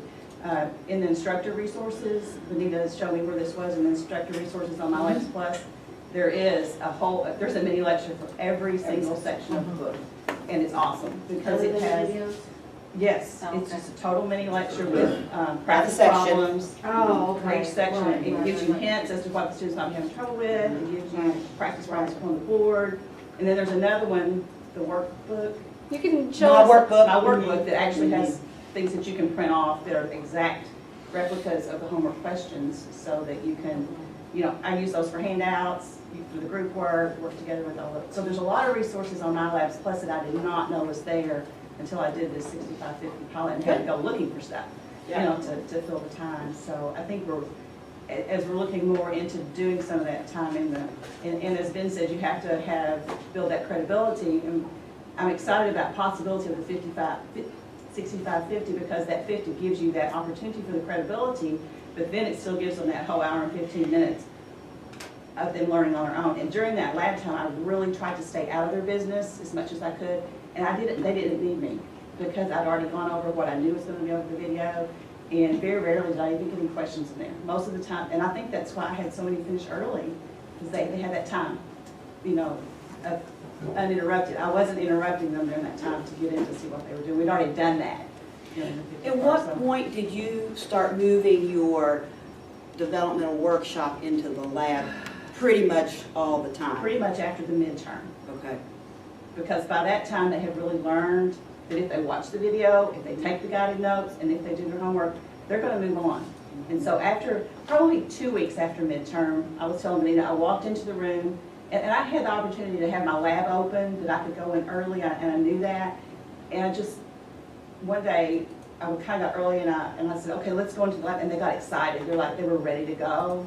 So I realized I had already done my job pretty much in 50. So at that point, I started going into the lab the entire 2.5 hours. Wow. And they worked solid. And I can't remember how many I had took the midterm 2 weeks early. I had some take the midterm a week early. They finished 65, plus we did the module 0, which is more work. I mean, having that extra time, by then they were ready. You know, I had done my job. We had formed our groups, we built our relationship, I had the credibility. I still did a few mini lectures in the lab, like when we did the division, the polynomial division, I reviewed long division, so they would remember how to do that. And if you're keeping up with the videos, with the homework, you know what they're experiencing. So it was just a great experience. They were independent, ready to go. They were independent by then, which is what we want. You know, we want them to be able to do that because those videos are good. If they watch those videos and do the guided notes, do the homework, there's not a whole lot of questions, you know, if they keep up with it. And then, of course, the due dates were awesome. Great, thanks. And we're not leaving here until we have at least 3 more, so you better volunteer. We'll just sit here and look at each other. I was too busy listening to them. And I'm in a little bit different situation at the tech campus, but I have the computer lab that's kind of open to me all day. So, you know, just being available to the students. If they show up early, you know, don't have them sitting outside in the hallway waiting for class to start. You know, if they're there earlier, they want to stay late. You know, just being available, and you know, sometimes if they come in early or late, they might get more one-on-one attention than they would during the actual class time. So, you know, just being available and there to the students really means a great deal. That's a good idea. I know that helps them. We all know that helps them. What other things? Carrie? I would say from the tutoring side of things, being in the lab and being the tutor, if I know a particular instructor wants something done a particular way, that, you know, I have the student, you know, just say, can I see your notes about that instructor, is how they prefer to have something work, if there is that always, you know, especially when we get to factoring. There's so many different ways that we can do factoring, but one teacher may explain it in a different manner than what is in the box. Knowing those kinds of things, what a particular instructor wants you to do or not to do with students in the lab always helps. So if anybody wants to come and say, hey, this is what I'm doing, I appreciate it, because then I know what to do with that particular student, because I always ask the student, whose class are you in, where are your notes, you know, in the lab. So the things that you do in a classroom, which I'm not doing at all anymore, but the things you do in a classroom, you're still going to be doing, still trying to learn the student's name. Even, I know we're supposed to ask for IDs, but I know that if I know a student has been there 6 times, I'll know that student's name in the lab, and I won't look for the ID anymore. Somebody else will have to, but I will tell them, I don't need your ID because I know who you are. That's an excellent idea. Is that available downtown in your lab for instructors to add notes to, this is how they would want their students tutored as far as factoring or completing the square? They're just too busy to do something like that. Yeah, I figured. Too many instructors. Sure, yeah, too many Too many instructors, but. instructors. Well, what do you guys do? I know you guys have great ideas down there, so you're our guests. We're so happy to have you here today. You share with us your great ideas, because I'm not coming down there tomorrow. I haven't run the lab in 2 years now. Yeah, so. Well, what do you do in your classes, your developmental classes? One thing that I noticed is that sometimes the students will figure out that they like the way a particular tutor instructs them. So I'll have students that I notice will not put their cup up until they notice that I'm wandering around. Or there'll be students that, I work with Ivy a lot this semester, I'll notice that I'll be wandering around, and I'll notice the students kind of has that lost look in their eyes. But once they see that Ivy's free, they'll put the cup up so that they can work with her. So, I think it's just, those things kind of naturally develop. I actually encourage that with my students. I do too. If they say, well, I didn't like the way so-and-so talked to me or whatever, I'm like, well, just wait till the other person's available, or actually walk up to the other person and say, I have a question when you get the chance, instead of putting your phone up. And find out their schedules. Well, because we all have different personalities, and what works for Right. one, so, yeah, Right. absolutely. Yeah. I encourage my students to go just to hear from somebody else besides me. That's true. Always, I have students that come in that'll say, I took this class before, and but I understand it so much better now with you. And I was like, it probably doesn't have anything to do with me. It has to do with the fact that you're hearing it for the second time. Exactly. So. And students will complain about tutors a lot, and I think a lot of it has to do with their own frustration. And I don't know if the people will like this or not, but a lot of times if a student will complain to me about a tutor, I'll actually tell them something personal about that person, like, go talk to that person. That person has this kind of dog, they really like dogs, whatever, and try to give them something that actually makes them connect with that tutor, so that they see them as a person rather than just some math voice. That's an excellent idea. I had not thought about engagement. I think about a lot engagement with my students as instructor. We don't do anything as far as engagement with the people manning the math lab, and they're a critical element here. That's maybe something we should think about. Great idea. Did you give her a great idea? Prizes are coming. Prizes are coming. Yeah, they need a little work. I have one more thought. Great. It's not content related, but it has to do with all the whole advising stuff that we're really trying to work on. I can't start it immediately because you're so worried about getting them started on all their material and setting up the program and all that. But when I get the chance, as soon as time allows me, I'll go and sit down with everybody one-on-one, ask them what their major is, ask them what their math path is, ask them if they have an advisor, and that makes a real personal connection. It does.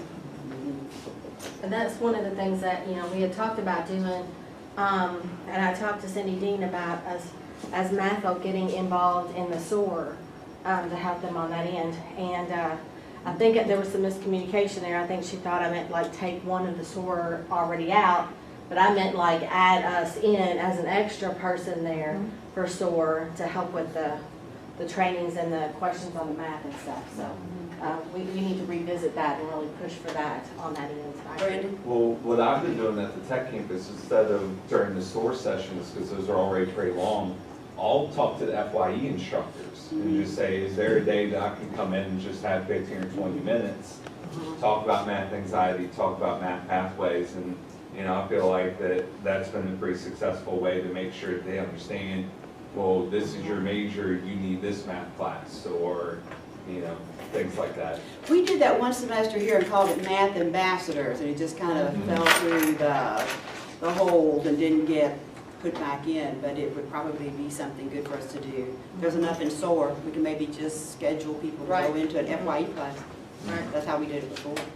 Ben, you visited some FYE classes on the downtown campus? Just one. Just one. It was good. I mean, but you have to be, I think, you have to invest a lot of time personally I'm new, so I gotta figure out the whole system. But Well, FYE is new as well. yeah, but like the advising thing and just being able, you can't put yourself up in front of students unless you feel like you're ready to answer some questions. And to do that, you gotta do some hard work to, do advising hours, get experience, chase down questions that students ask you that you don't know. So. Now, mainly what we did was just tell them what the different classes were, and kind of show them how to navigate through. It wasn't an intense advising, it was like 10 minutes of, if there's an R in it, if there's a Z in it, that sort of a basic thing. And for them to see a friendly math face, that we're not monsters, that they don't be afraid of us. So. Well, I think another thing too, on the advising end of it, I think it was SOAR, I would think not so much to be that person where you have to present. It's more a bit about that one-on-one, because although it's good to get them in the FYE if we can't get them in SOAR, a lot of times it's that first class that they should have taken, you know, that we could get them in on the get-go, and just meet with them one-on-one instead of having to, you know, as a big, you know, taking time out of SOAR to do that. It would be more on registration ends. So. Are we out of time? Anyway, yeah, I think we need to, it's 5 till 11. Should we take a 10-minute break? Yes, ma'am. Go ahead. Let's let our new adjunct share something. Can we share one more? Well, I have two things to say. One was going along with us talking about the tutoring in the labs. One thing I always try to do is never tell them they're wrong. Never use that negative term. Always keep it on a more positive term. See if you can rephrase your sentence to tell them they have done it incorrectly somehow. But just don't walk up and push them down like that. You're wrong, you did it wrong. Don't ever come up to them with that tone and that negativeness to you. And then the second thing was this is my second semester teaching. I've only taught for a semester so far. And so we had a training like this before last semester, and I listened to everything you guys had to say about your best practices, and I wrote them all down, and I tried to do them all. And the one thing that I was surprised that helped a lot was, I believe it was you, that said you had kept, maybe it was you kept a running sheet with each student's name on the top of each paper, and then you could keep notes on them. And so I had that. I had each student's name, their progress, and if they sent me an email, then I could write it down on their paper, and that way when I came up to them in class, I know the last thing that we talked about. And that really helped. If so-and-so said, hey, I have cystic fibrosis and I'm in the hospital, write it down. Now I can remember instead of having to go back and look at the email every time. It was maybe Carrie that wrote down all those details. Okay. I think it was. But that was Series of details. That was surprisingly really helpful. And It's there wonderful. were so Thanks for many sharing. things written down at the end. We've got lots of new things to try, so can we take a break? We're all ready for a break, aren't we? Yeah, take a break. All right, thank you. Brooklyn, go to the restroom, get some more food, and then come back, and now you can get on the computers. I gave everybody that had their computers off each shift. You didn't get their I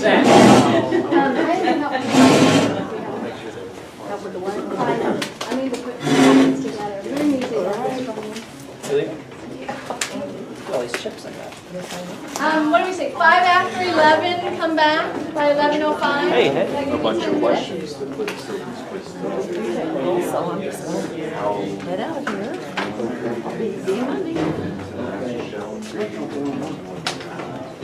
Yeah, no, I only gave them, I didn't give them actually the midterm, I only gave them the final. And they had one attempt. But the other. Okay. Should I do more regular master?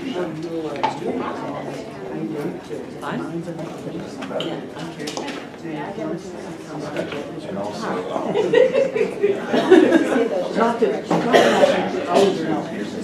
People can still do this. And not everybody uses. Successful. So do you need 65 final, need all finals? Last semester was back from 1:30 to 5:30. My husband was, honey, if you're going to go back. so if you want to do that, I'll ask them if that's gonna affect other abilities that I have. I'll let you know. well, it's not. I know if I'm in the last, I mean, I'm because not sure. that would be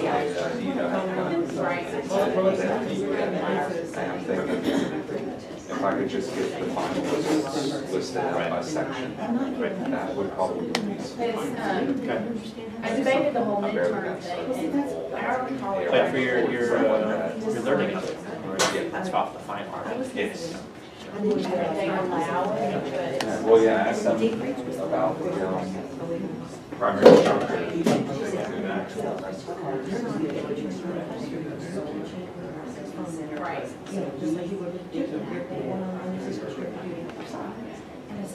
When I first started doing online classes, the guy said, they say you turn your budget too, but we really only want to use it for 3 days. So how did they do just having one? Do you not have any notes or anything? No. So how do you open the contact? Summer was pretty good. Well, I see, just stop me mid-sentence, because I'm sorry, it's not, in an English classroom, it may be rude, but it's not that way when it's a math classroom. And I give them personal examples. I used to put a copy of my transcript up from college. Thank the good Lord that he knew. The last line, I changed my major my junior, between my sophomore and junior. The last line on that first page of the transcript says, they're all good like analytic, calculus and analytic geometry 2. Failure. And there's a line struck through it. And then I said, okay, and I have a master's in math. Now what do you all want to think about this? And I turned the page over and I said, I had to retake it. And I said, this is why I had to retake it. And I tell them,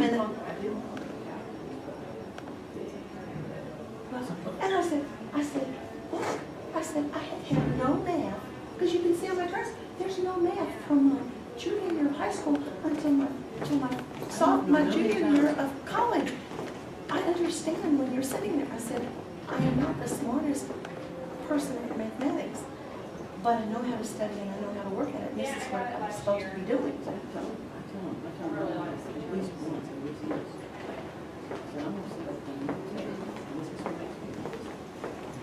So you feel good about the 62 shell? Yeah, and really at this point, all we need to do is just set up the due dates and prereqs and stuff like that. But I think all the homework assignments, the tests, all the materials in there, I feel good about it. Okay, do you think, the only thing I've debated is going back into module 3, I feel like it's pretty long. History.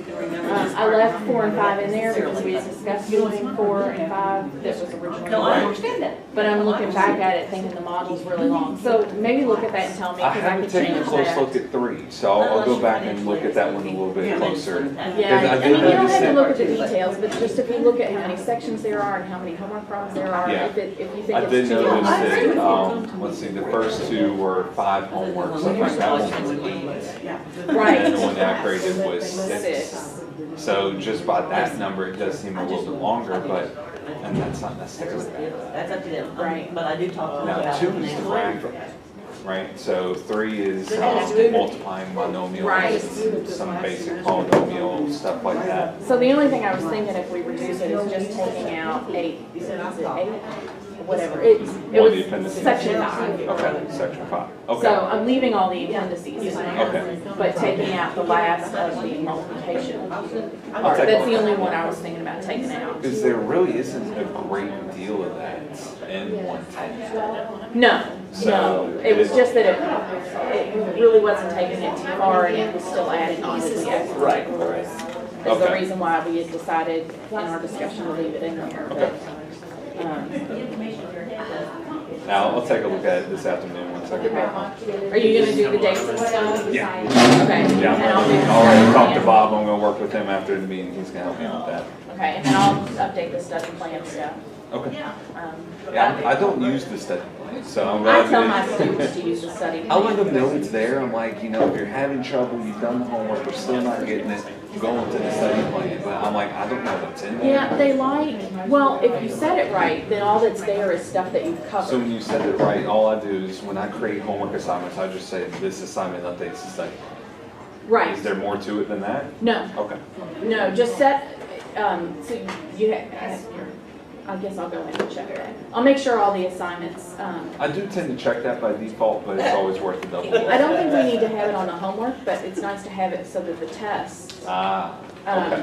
But anyhow, I'll check that. I'll take care of all the study plans. All right, sounds Because good. they like having those little things that say they've mastered this, or Yeah. they need to work on that. And they have little quizzes inside of there also, don't they? Yeah.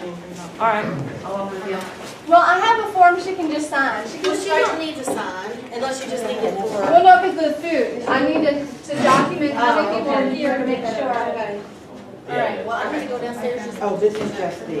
All right. Are you going to Shelby? Absolutely. When you get Can you take Diane's stuff?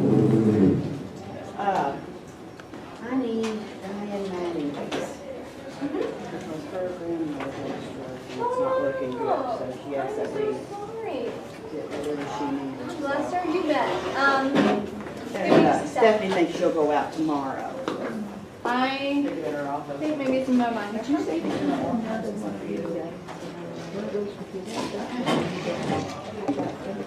What do you need? You need, oh shoot, Carrie didn't.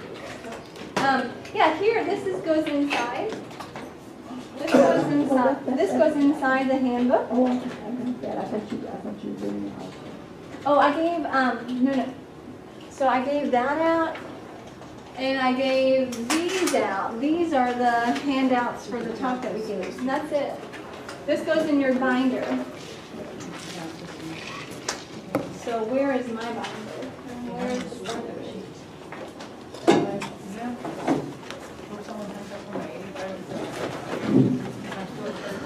Your shoelace is untied right here. Yeah, I know, I see.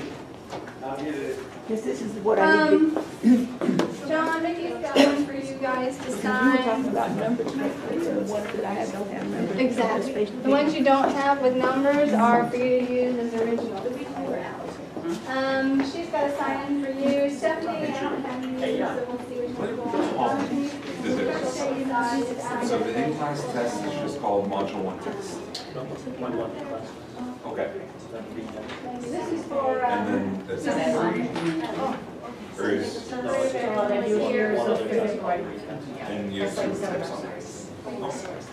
So Module 1 in-class test, Module 1 retake test, retest, okay.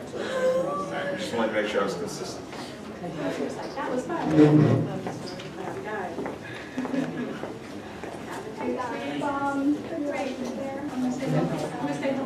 That's what I did. Yeah, that's what you It's the last few years.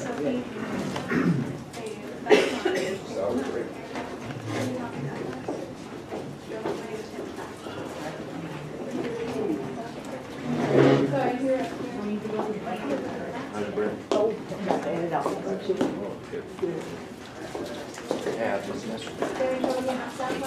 It went. Did you get out? No, and I don't mind that, because I mean, there's still a board in there, and it's, I don't end up doing, I know we talked about doing like lecture and a room, but I don't know. You had a mix, you guys had mixed classes. There's 6, 5, and 8. But I mean, I can still say, hey, you guys are in trouble with this, let's do this for 5 minutes, you know what I mean? But I still, I'm out. Yeah. But I have a view of, I work with another program that's, so it's like I just have a. Yeah, which one is that bias. again? It's called Alex. It's just. Now, we didn't buy $50 worth of food for ourselves. Less overwhelming, I think. I don't know. And they get to go, they don't all have to do X, Y, Z. You know, I know that people are basic or faster or slower. These students all have to go the same. They all have to do module 1. There's only a few people that didn't. I don't like that. Today, But I I mean, went to it. these kids.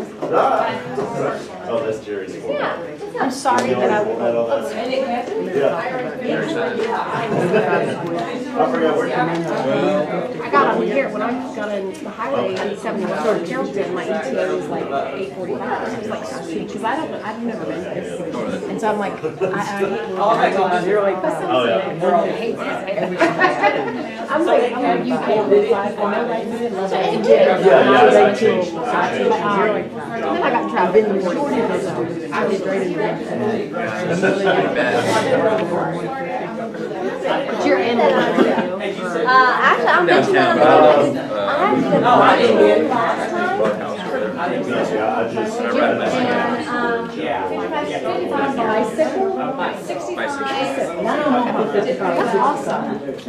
it's awesome, except today's like yesterday. I don't use it. You don't need to.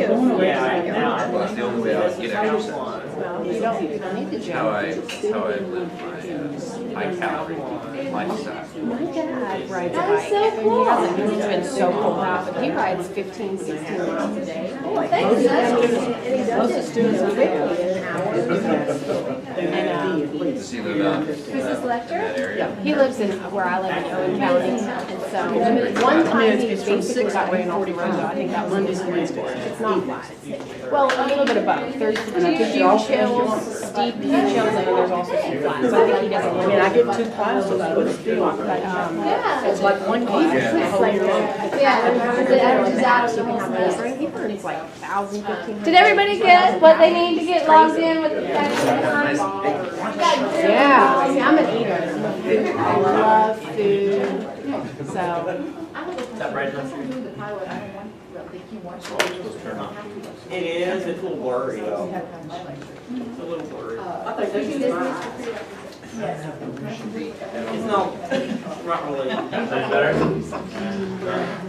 You leave a lot on. You can go into the homework page. It's got a glare on it, but I can see And it. then I can see it. all I the can see it. The screen is perfect. Because you get everything you can see on the homework. Yeah, I'll put it to it. You bet.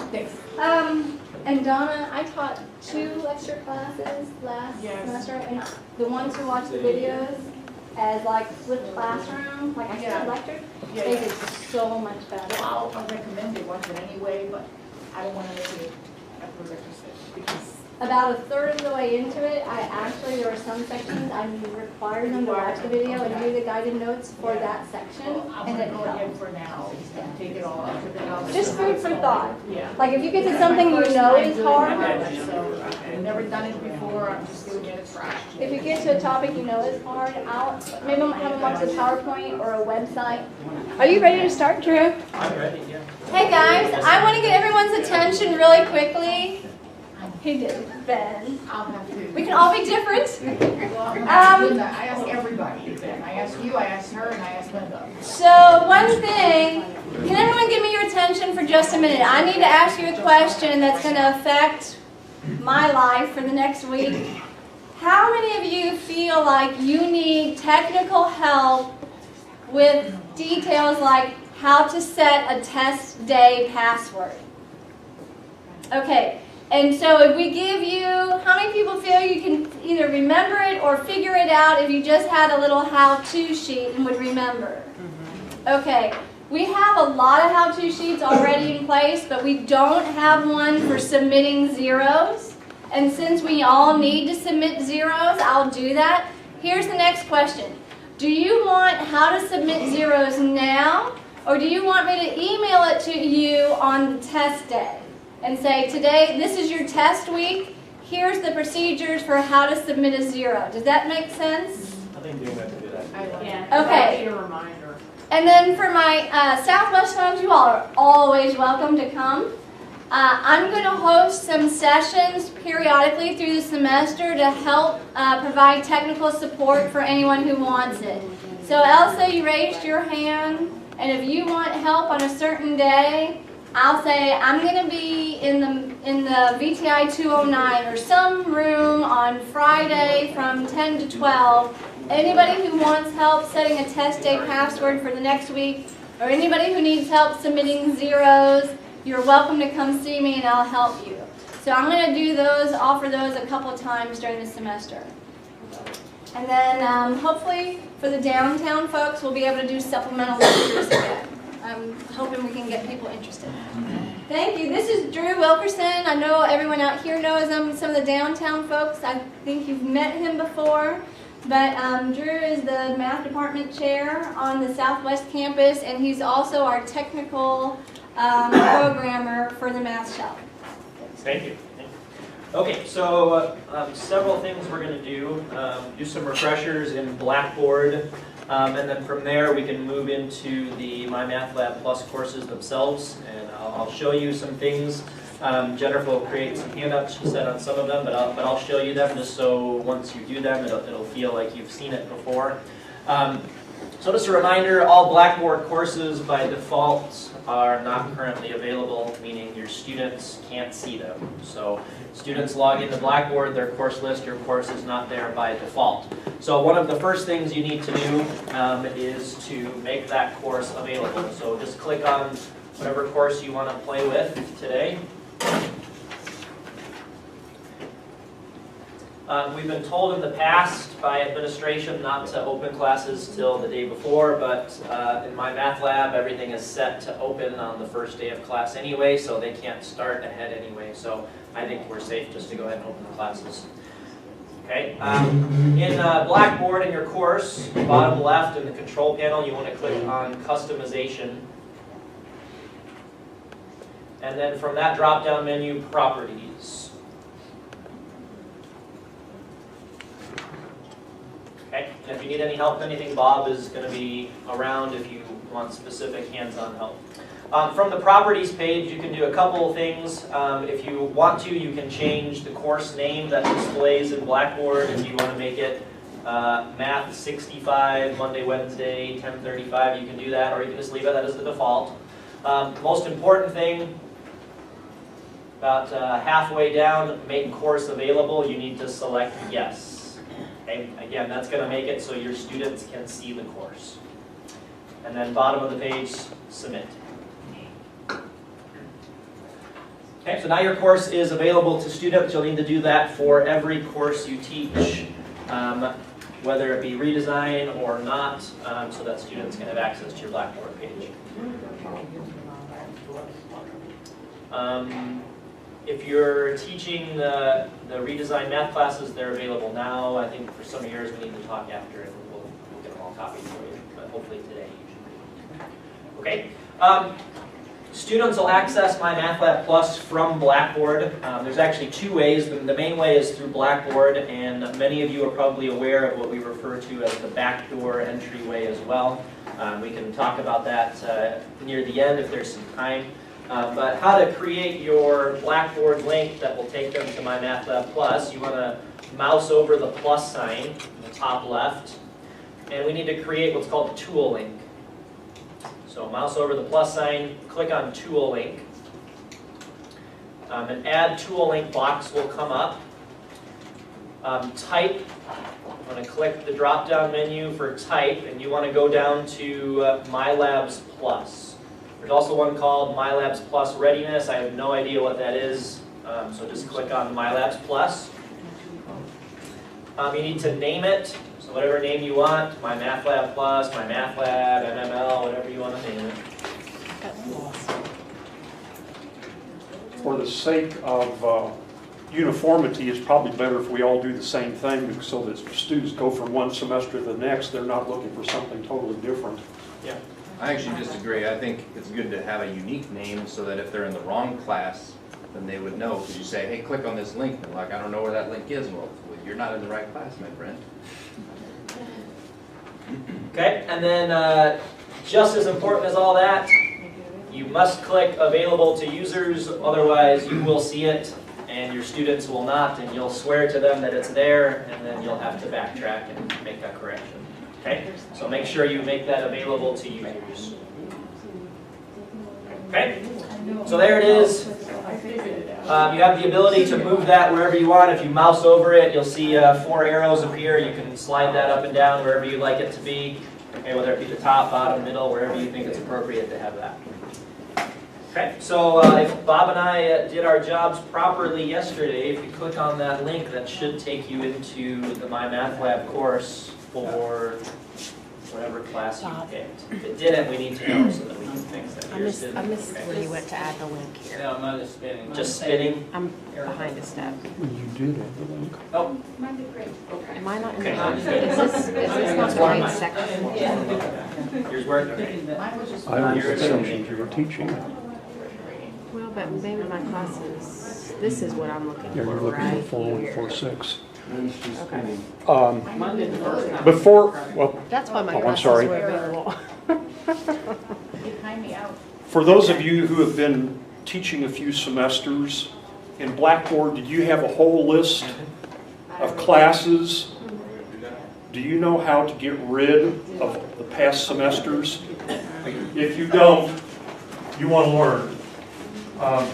If you've got a whole list here, now, I think Drew's already cleaned his up, but if you'll move the cursor up to this bar right here, a little gear shows up. If you will click on that little gear, a new screen shows up, and it's got all the classes that you've ever taught in Blackboard. And if over here, if they've got a check mark in them and they're old semesters, if you click those and to uncheck, and then when you get all the old classes out of the unchecked, then you go to the bottom and click submit. All of those old semester classes are now gone, and you don't have to wade through dozens of classes. That was a big help last year. That was the first time I learned that. I have the right section now. If you need help with this, just raise your hand and Mickey and Bob and I will walk around the room. I missed the step where I forget how to do that, where he added the MyLink. Go back to e-courses and put your mouse right here on. I know how to do that to change the section, but I wanted to add the MyLabs link. Oh. Have you all added the MyLabs Plus link already? Yeah, you just did it. And Here. Tools. There. I'm sorry. Mine's still spinning. Is it? Can we try another class? The same problem, Mike. Okay, here we go. And then, Yeah, you Web link to the link. stop and refresh. yeah. Okay. I type and math is fine, or do the math is what I use it to. So you can do My Math Plus, you can do click here for your math program, you can say anything you want. Also, if you don't remember, it's generally better to use Firefox than any other browser. Sometimes Internet Explorer works just fine, and the next day it won't work at all. I've never had Firefox fail me yet. On the downtown campus, Does it? You have to use a right click though. the Hartford building, my Internet Explorer doesn't work, and it does in the VTI or vice versa. Did you get it? Oh, I was trying to think of a creative name, but. Ben, this is Math Awesomeness, and I do Rocks. Now wait, click here, and this is where you choose the MyLabs Plus. MyLabs Plus.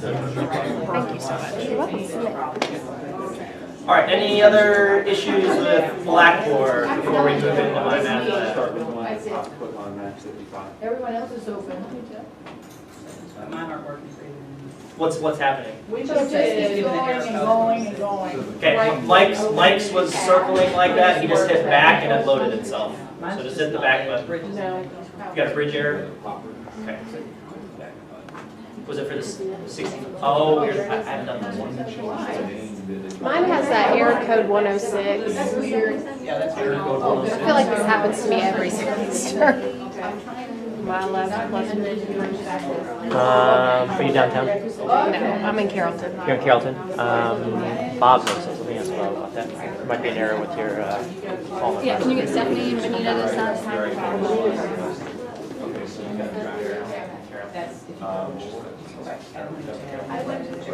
You know how it works, Lisa? I went track error and then it showed up. Huh. And then weird, I'm here with the homework thing, I'm ready to finish. And then. You want me to link in here or something?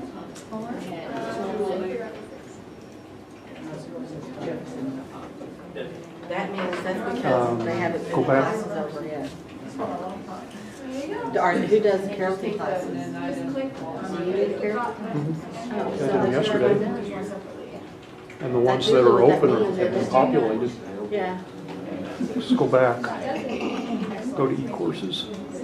This way you don't have to go into every So let's individual go down. one, you just do it all here instead of. What class is Because it that you're looking is for? here, Put your mouse on the. Within the homework Trying to get itself, into my where it labs. says they have to look at the videos before that homework problem will open. No. So I have to But they go just back.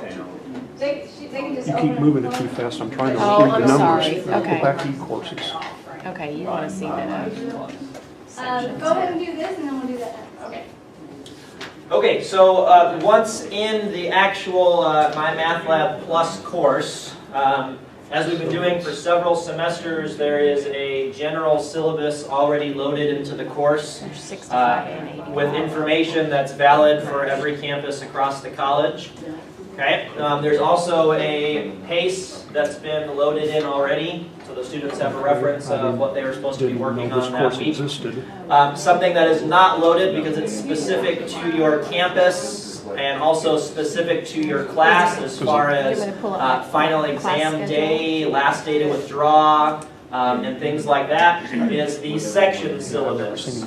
So those will be coming from either Jennifer or myself. You'll have to personalize it for your own specific class. Well, no. And then you'll need to load that into your My Math Lab course, otherwise it's going to be blank the whole semester. I just want to mention something real quick. Right. On the section syllabus, I sent them to Yeah. Drew, and he sent them out to They've both been everybody. populated. And of course, as soon as he did, I remembered, or for the Southwest folk, that I wanted to put a space in there so that you could actually put in your final exam schedule, when that is, that, you know, a specific date. Of course, that can go on your calendar if you actually give that out too, so it doesn't matter. But either way, you need to make sure you have that in there somewhere, either on the calendar that you give them with the specific test dates or on that section syllabus. Also, it's been affirmed by the provost that the general syllabus, a digital copy is acceptable, but the section syllabus should go out in paper format as well as the digital format. Along those lines, downtown folks, I have the class information sheet is what we use for our section syllabus. And so if it won't be too distracting with Drew and Bob presenting, I'll come around and get your flash drives. And that'll give you all these hard copy files that you need, okay? So if you want to get your flash drive out, I'll try and do it without disrupting you, okay? You could just email it to them and they can download on the flash. Yeah, but the flash drive has over 20 files with everything, so. But if I don't get to you or you don't have a flash drive, I can email you the relevant files. And who needed it? Donna, I actually have a flash drive for you since you won't have had one from a previous training. You brought one? I did, but I don't know what it is. Okay, I've got one. Thanks. Thank you, Drew. Okay. Okay, so to load your section syllabus, it's a fairly simple process. It requires about 4 clicks. Okay, so when you click on the section syllabus link over here, the students will see almost what you're seeing. You've got this blank screen. What you have that they don't have is the modify year up here. So you'll want to click on modify. Oh, you're already there, okay. And 2 options come up there. View is what you're looking at right now. You want to click on the Manage tab. That's going to allow you to make some edits. Okay. And from Manage, you'll see there's an option to Browse. So when you click on Browse, it's going to open up the familiar box that you do when you select any file to open as a Word document or Excel file. Okay, this is now on your computer, so you want to go and find wherever that's on your computer or flash drive, wherever that file is, go find that file, select it, click Open, and once you've selected and opened, just click Upload and Convert File. It takes maybe 20 seconds, and once you click back on Section Syllabus, it will be uploaded into that tab. Okay, so one more time. From Section Syllabus, you've got a blank screen. Top right, there's a gear. Click on it and select Manage. Okay, Browse. Find your file, whether it's on a flash drive or it's on your hard drive, or if it's on OneDrive, like some of us advanced people, it's on your OneDrive file. Okay, open, and then upload and convert file. One thing, because you don't have the class information sheets ready to upload right now, Bob actually created these directions in a file which you will have on your flash drive, and it's named something like how to upload your section syllabus. It's named fairly appropriately. Okay. The good news is we can stick around afterwards. If any of you want to just take 5 minutes, create your section syllabus and upload it today. We probably have time to keep the lab open for that. Okay, other than, yeah? Later? Do you have a hard copy of your general, or your section syllabus that you still have to put on here? I suppose, yeah, I mean, if you didn't, if they have the paper copy, that's great, but if they lose it though, Oh, sorry, you don't, I guess you don't have to upload it, but it's just. it would be a best practice to upload it, yeah. It's actually on my Blackboard. Yeah, I mean, if it's posted somewhere, that's great. Yep. Okay? Sometimes they have to give to their teachers. So right, if the specific syllabus is loaded, they can look that up. Yep. Other than the section syllabus, the whole course is ready to go on day 1. There's some other things that I've been asked to show you in terms of making edits to test names, due dates, things like that. Do you all need a minute to catch up before he goes on to the next thing, or are you doing okay? Are you good? Okay, I just didn't want you all to be trying to do one thing if he's going to explain something else. And if you need a minute, just raise your hand and then holler. Okay, thanks. Okay, so the new layout of the module pages, it's fairly similar to the old layout. You know, we've got our fancy mouse icon here. I don't know where that came from, but Pearson put that there. We still have it broken down into a module homework section and then a test section, but you'll see some new links on here. So we've got our homework link with basic instructions. There are now 2 tests that we've talked about today. The first one is called the in-class test. We tried to keep it a fairly straightforward name, that this is the test you'll take in class. And it's got some language in there to help with the acceleration, that this is to be taken in your class on or before the scheduled dates. We still want people working ahead. We'll still have people that are carrying stuff forward. So whether it's on the scheduled day or if they're ahead of schedule, this is the first test that they will take. This test is the test that will populate the test corrections that we have as well. Brandon? This might be jumping ahead, so if it is, let me know. So when we set our due dates in the program for our class days, and a student wants to take it, let's say, a week early, do we need to go in and program it to where they can take it a week early, or can they? You will, and we'll get to kind of a tutorial on that. Okay. So along with Brandon's question, the Module 1 in-class test, its start date is set to the Monday of the week that it's scheduled. So when students click on this, if they haven't talked to you and made arrangements to take the test early, they won't be able to see the test. Okay, the prerequisites are gone. So you don't have to worry about someone on day 1 going and taking Module 5 test without having done anything. Okay? It will not be available to the student until the week it is scheduled, unless you change that start date. And I'll show you how to do that, and Jennifer is going to make a handout to send to you later towards that day to change the start date. Okay? The Module 1 retest is the second and third attempts where they get to try to improve their score or pass if they haven't passed. The retest date is set to the start of the semester, so it will always be shown to the student. However, the Module 1 retest has the prerequisites set to it, so if a student tries to take the retest, they will be unable to unless they have done all the homework to 85 or 100% and done the test corrections. Okay? And they can't do the test corrections until a grade is submitted for the in-class test, whether they've taken it or you've given a 0. So there's no really loopholes the students can get around to skipping something and taking something out of order unless you've authorized them to. So what were the prereqs for the retest? Same as our other second attempts that we've done for several semesters. They need to, if they haven't finished Module 1 homework to 85% or better, they have to do that first.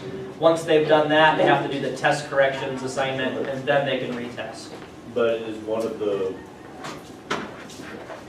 because if that if they see the retake, They can see it as this is an assignment in the course, but it's going to have that green flag that stops them from But I mean, actually even taking it. but they couldn't accidentally take that instead of the.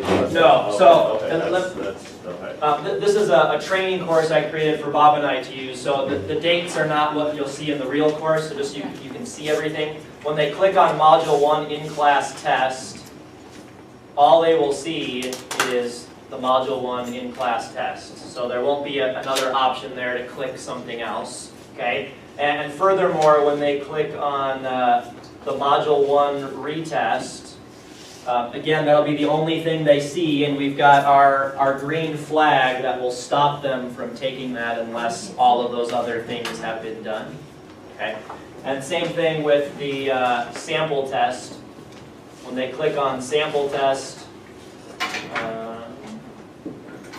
that is the only thing that they will see. So we're hopefully avoiding the possibility of someone clicking on the sample test thinking it's the real test, and then you've got a problem to fix. So hopefully that'll be avoided. That sample test doesn't become available until they get the 85s on the homework? No, that's just always available. That's always available. Yeah, because I mean you're going to have someone that hasn't done that, and still they're going to take the test, and hopefully they've tried to prepare for it. Okay, so that's our new page there. The midterm and final page are quite simple now since they're just one attempt. It just says, here's a sample exam, and then you'll take the midterm in class on the scheduled day, you'll take the final in class on the scheduled day, and there's only one attempt on that exam. So that's kind of the student's view of things. We'll pause for any questions you might have, and then we'll look at the instructor side, where we look at editing dates, editing passwords, submitting zeros, and those kinds of things. So any questions you've thought about on the student side of the module? I just want to refresh is Module 0 the orientation assignment? It is, yeah, and all of our courses besides the 6550, it's just the introductory assignment. Okay, and that is prereqed for Module 1 Homework 1. So if they're going to do Module 1 Homework 1, they have to do that first. So that is still prereqed? Yep. I don't know yet. See how it's going. Okay. Other questions on the student side? Okay, so top left, we moved this starting last semester so it's easier for us to access. Top left is our instructor resources. The two most important ones there is the assignment manager and the gradebook. The assignment manager is more for if you're going to change a setting for the entire class at one time. Gradebook is for individual student adjustments and also for submitting zeros. So let's start with the assignment manager. Once you pick the file, you should hit. Okay. So again, top left, instructor resources, assignment manager. And then that'll automatically open the file and put it on. Okay, so we've got all of our assignments throughout the whole course. Really the few main things that you want to be doing from this menu are changing start dates. If you want to specifically say we're taking the test on Wednesday, so I'm going to edit the date to Wednesday rather than the default Monday. And then also changing passwords. Okay, so if you click on settings for class, so whatever test you're looking at, click drop down menu, settings for class, and click go.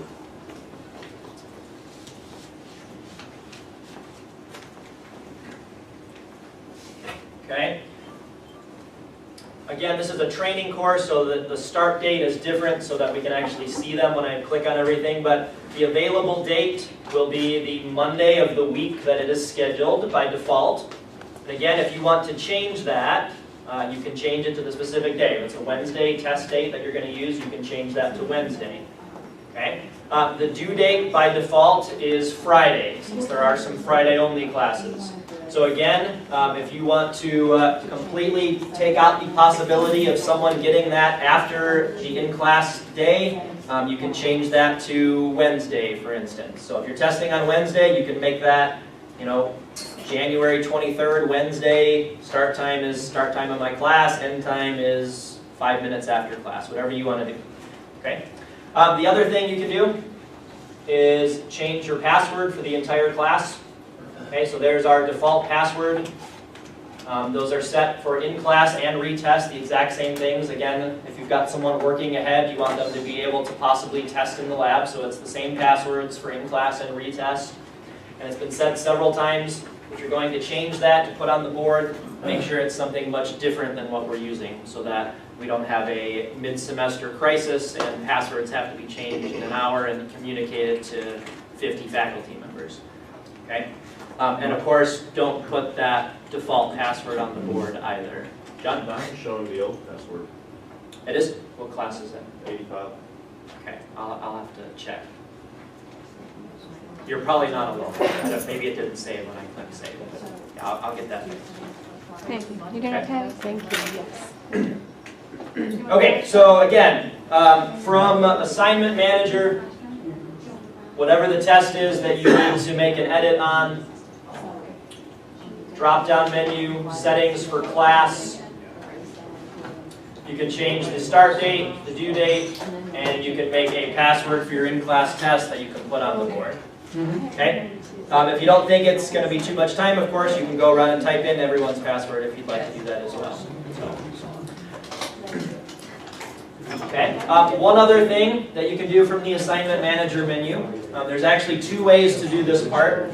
If you have any students that have accommodations, such as extended testing time, you will have to make those adjustments for each of those students. You can do that individually for each student, one at a time, or from this assignment manager menu, you can do it for all of the students that might have an accommodation in a particular class. So if you've got more than a couple, this might be a good option to do. And you'll have to do this for in-class test and the retest. Okay, they'll both have a time limit. So from there, we'll want to go to settings per student. And you won't be able to get the full feel of this because you don't have any students enrolled yet. Okay? But from here, you'll be able to add, remove students from your list. Okay? Pick the students that you want. Okay? So I can pick myself and Bob. Okay?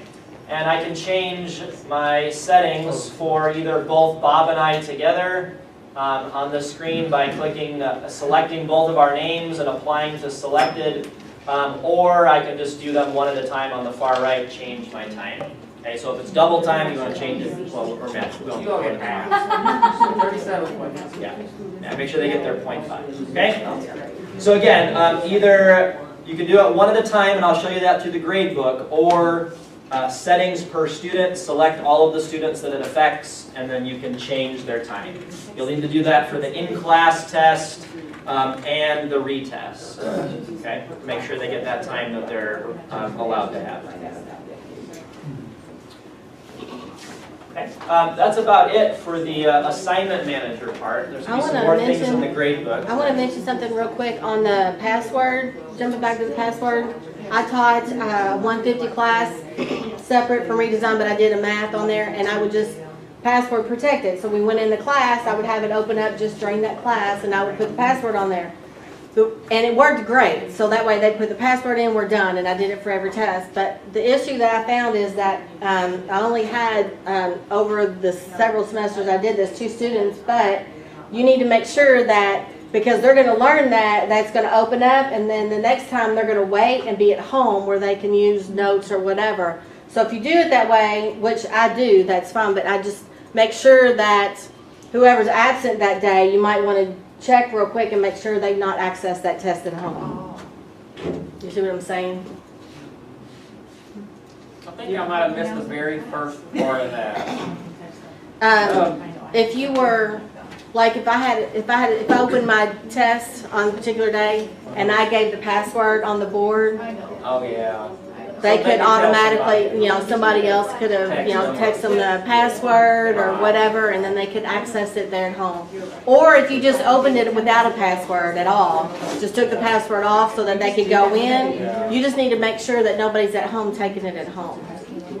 Couldn't you like at the end of class just submit zeros to everybody who didn't take it and then? That's a great idea. Well, I'm saying that a lot of times they know the window that I'm gonna open it and close it. Oh, And they'll, I mean, they were, you know, okay. You could have someone at home working on the test that everyone else is taking in the class at the same time. right. Can you put a password as soon as they're all in, change it immediately? You probably You could. could, yeah, you could. You probably did. There's probably lots of ways Because I that mean, you by the can time they fix it, text yeah. someone, if they're in, then Right, you do it right. And immediately. it's not that big of a deal, but it has happened It for could me. happen, yeah. The first time I did it without the password, and I just opened it at a certain time, thinking they're all gonna be there, and then I learned real quick, somebody knew that and was at home, and then another time it was a password issue, and they still got in, so. That's awful. Like I said, it's not a huge problem, but it did How much happen. time to learn this area? Learn things. Okay, other important feature on the instructor side is the grade book, of course.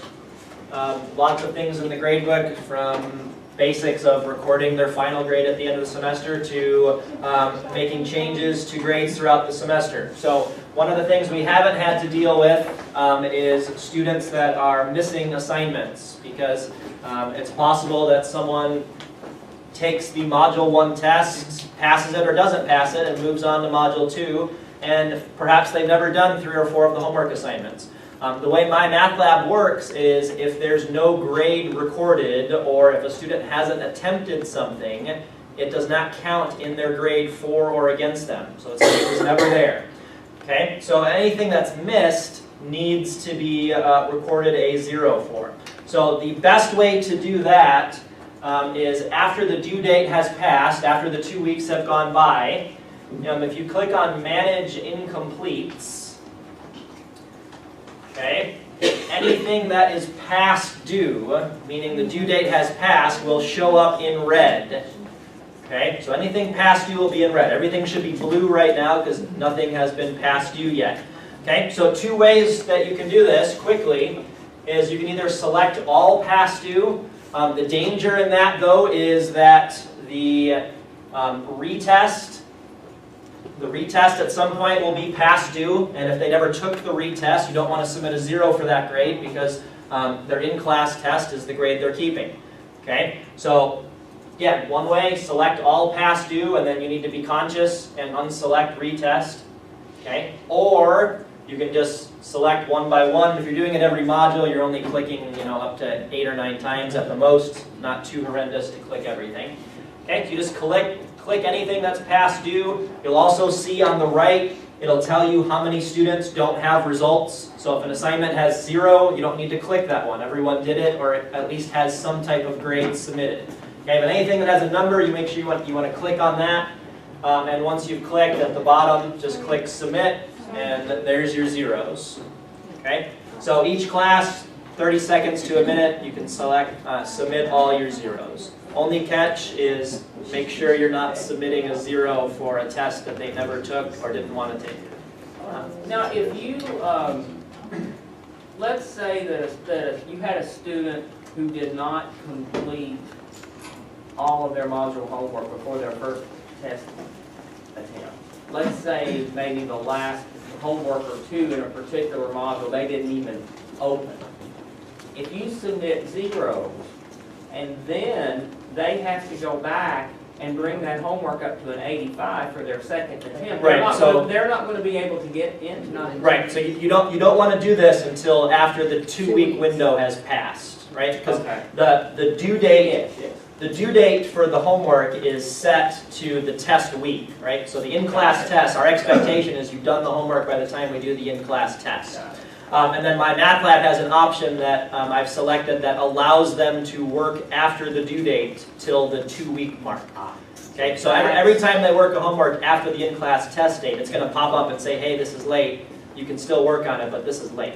But we have to remember, it's still going to show up as late. It is, yeah. It's going to be red, but we can't 0 it out until 2 weeks after it went. Yep. So yeah, very, very important that you keep in mind, don't submit 0s until that. And I'll send out retest reminders. I'll use the distribution list, but now you're not on, I don't know if you're on my distribution list. I didn't get the list for this meeting until Drew. So Drew and I will coordinate, because I'm going to send out like a little how-to the first time we do it. And just say, here's the reminder of how to submit 0s. And remember, we submit zeros. You know, now that the 2-week period has ended, it's time to submit zeros for the first module. And then I'll send it out for the test. So today's the day of the in-class test. Here are the directions to submit zeros. And then remember to keep the homework open for 2 weeks. And then in 2 weeks, we'll send another reminder. Just to help people this transition. Okay, another important feature in the gradebook is being able to look at individual students, of course. So right now, since I don't have any students in the training course, the only student in there is my own instructor account, but I can select on it. So this is what our student account would look like. Okay, so we've got homework and tests. Any assignment you or your student can always review. So if you want a student, gets a 50% on a test and they say, well, I just really have no idea what I'm doing, you can always say, well, let's look at your test. We'll look at the types of problems that you've missed, and we can talk about some strategies for those problems. So just click on review, and it'll pull up their test with all of the answers that they've submitted. Okay, I'll let that load for a second. Okay, so green check mark, correct. Anything with the white open circle like this without a border around it, that's just something they didn't answer. Okay. Okay. This will probably be the most time-consuming part of the changes that we've made. There is no way in my math lab to have my math lab take the better of the in-class tests and the retest. So this is probably going to be the most annoying and not too time-consuming, but more time-consuming than submitting zeros. So here's my account. I took the in-class test, I got a 17% on it, and then I took my retest and I got an 82% on it. Okay. My math lab right now is taking both of these grades and counting them as my final grade. Okay, so that's a problem. Okay, so any student that takes the retest, this is something you'll need to do after that 2-week window closes. Any student that's taken the retest needs to have this in-class test omitted. Okay, otherwise my math lab's counting both. Or if by chance they do both and they do better on the in-class test than the retest, you'll need to omit the lower of the two. Okay, so to do that, from each individual student. Again, that's why I said this is going to be the most time-consuming part, because you need to be aware of who took the retest, and you'll have to go through one by one over, five, hopefully not more than 10 minutes of doing this. Okay. So for the test you want to omit, drop-down menu, just click on omit, press go, and that's it. So it's a fairly quick process. Just the time is going to be going through each student one by one and comparing which is the lower of the two.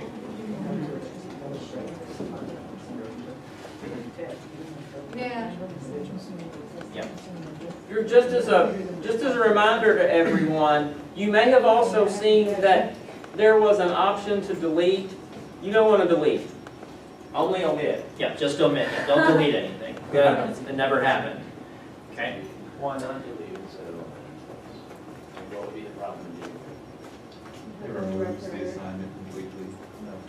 Yeah, it'll just be lost. If you omit it, it's just omitted from your average, but it still shows. Yeah, it still shows what they did. You can still see it. The student can still see what they did. If you deleted it the wrong one by accident, yeah, you can un-omit something. You But can. Oh yeah, if you can. accidentally deleted the lower of the two, maybe you didn't see the other, or maybe there were three, and you didn't see one of them. Once it's gone, it's gone. Yeah, that's a real mess.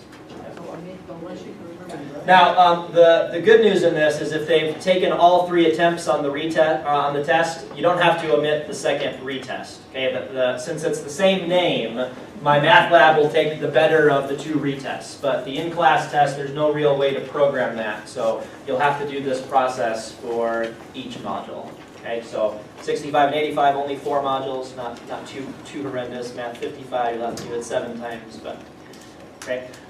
One other thing from here is if someone misses an in-class test, the only way that they're going to be able to proceed is to have a grade submitted for that in-class test. the in-class test is going to populate their test corrections assignment. So without that 0, they're stuck. They can't do anything. All they can do is go on to the next module until they get a chance to talk to you.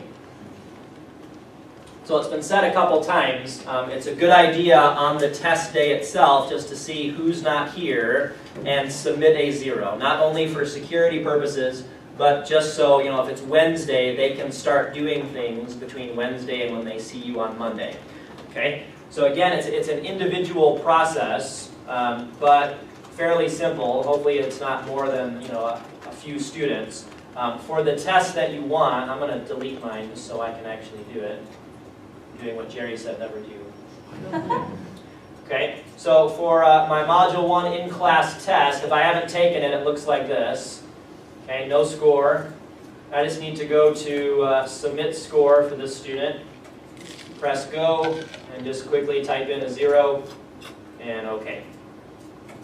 Okay, so when that does that, we've got a 0 now. You can omit it at the same time if you want to.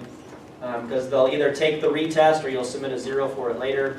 But anyway, now that this has a 0, the test correction assignment has now populated itself, and they'll have all 25 or however many questions there are in the test correction. So it's automatically ready. They'll do every single test correction assignment, and then they'll move on to their retest. Okay? So any questions about any of that? Are you anticipating any snags with the students that are repeating class? Their test scores? I'm sure there's going to be tons of snags because the format has changed so much. The due dates are obviously going to be inappropriate for them. Yeah, so students that are repeating the class, right? So they'll have things imported. And what I'm envisioning, I don't really know this for sure because it's one of those things like you don't know until it actually happens. We now have 2 tests that have the exact same assignments, different names. So my math lab is going to identify Module 1 test last semester fits both of these descriptions. So when it does the manual import, I'm not sure what's going to happen. It might go into both, it might go into one. But for those students, we're going to have to go through and see, do I need to omit anything? I don't know what's going to happen. We've never done it. So. Also, let's say somebody comes in and already has done 2 modules and the midterm. Does their deadline not come into effect until the Module 3 deadline? Well, right. So it's kind of a best practice thing, right? You would hope that they're moving and pressing along, and I think it would be appropriate to kind of set deadlines for that student, you know, and say you should do 2 assignments each week, and that should be your pace. Otherwise, you're going to be right back where you were before. But yeah, I mean, the deadlines are set for Module 3, and so if they do nothing for 2 months, and you're fine with that, and it's your classroom. I did that. I did notebooks last year, and I graded their notebooks, and if they got to get credit for their notebook for their attendance grade, they had to have done the notes and videos for that section. And for those that were ahead of the game, I gave them an individual thing, and I just had a little attendance sheet. So I went around and I had to write down because I would never remember what I told them. And I said, you know, for you to be, you know, progressing, you need to be progressing. So I gave them a realistic, what I thought they should do in the next week. So they would be, because I expected them to finish early. And I told them that going in. So to get the notebook grade, which it wasn't a huge part, and it didn't, in the grand scheme of things, it didn't matter on that end. But to them, they probably did. If someone took the class in the fall and they're taking you in the spring, how do their grades get to your grade book? If they were not inactivated in the last semester, their grades will automatically import. We've got it set that anything from August, whatever the first day of class was, anything they did from that day on will come forward. Okay. Anything they did from last spring, if they sat out a semester, that won't come forward, or if this is their 3rd time, that's not going to come forward as well. You'll need to contact your contact representative. So Bob or Jennifer, Southwest, Shelby, Bullet, they can contact me. Bob's the one on the downtown campus who will provide the students' previous module test scores if they don't come forward. So Donna, it's been a mixed bag for professors. Some students' grades came forward, no problem. Some people had problems. If their grades don't come forward, Bob's the one who can get them to you. Just get them a list of students Yeah, just say, this student said But it only they, counts for the fall, because if they took it in summer, then they can't count anything, correct? Well, if they sat out fall, if then they sat out fall, they start at the they start at the beginning. beginning. If they took classes in the fall but didn't complete a single module, they start at the beginning. If they started in the summer and did a bunch this fall but maybe just need the final, then we take it. Okay, got it. But So for the you could most be part, crashing it's- grades for a year if someone took it in the spring Then and the those summer won't and the count. fall. And they still haven't finished, they need to be in another. Because in theory, They need to be in D's populated in classes the where they need fall to be. From the other two, Yeah. so it should. That means they would have failed 3 times. Yeah. That's Yeah, what well, they're saying. it won't come forward automatically, right? Because it's only anything from, that has a date of August, whatever we started with in the fall. That's the stuff that'll come forward. So if they have stuff from the spring, Oh, it won't. you know, they might have Module 2 come forward from the fall, but Module 1 will be blank, and you can say, well, what happened with Module 1? And they'll say, well, I did it in the spring. So at that point, you have to talk to Bob or, you know, talk to the student and say, well, you might want to just start over from the beginning. There are a ton of changes made in the fall anyway, so like Math 65, you know, Module 1 is different than it was in the spring anyway. So. And then what is this 3 thing? If they failed 3 times, they have to start from the beginning? Is that what you said? I don't I think didn't say that. so. I don't think so. But I think going saying forward, something we I want to wanted to actually write have down. that conversation Yeah, I think about. it'd be a good issue to address. I think going forward, we want to, actually, I think I emailed Jim about this. If, you know, if somebody's failing spring, summer, Isn't there a school policy about 3 times? After 3 times, the division chair can say Right, student it can has no to longer be- repeat the class. Right. So. And then, but I'm thinking that 65-50 pilot is where they need to go if they're repeat failures, because it's not just about the math. Well, we're going to offer it on the downtown campus too. I mean, we're bringing it to scale, but I mean, at some point, how many times are we going to let people take these classes over and over and over and not get through? The one thing else I want to mention too, and I know we're running out of time, but Drew had made a statement about activating students, and I don't know how many people caught that, but a lot of times we'll deactivate them. I know I do, so that they don't keep coming up if they quit coming or they withdrew or whatever. And if you don't reactivate them at the end of the year, at the end of the semester, then those students, so a lot of times I don't know who found that out, but somebody had realized that at the end of last semester in our division, and we kind of sent out an email, don't forget to reactivate your students if you deactivated anybody, especially if they hadn't anything to go through, so.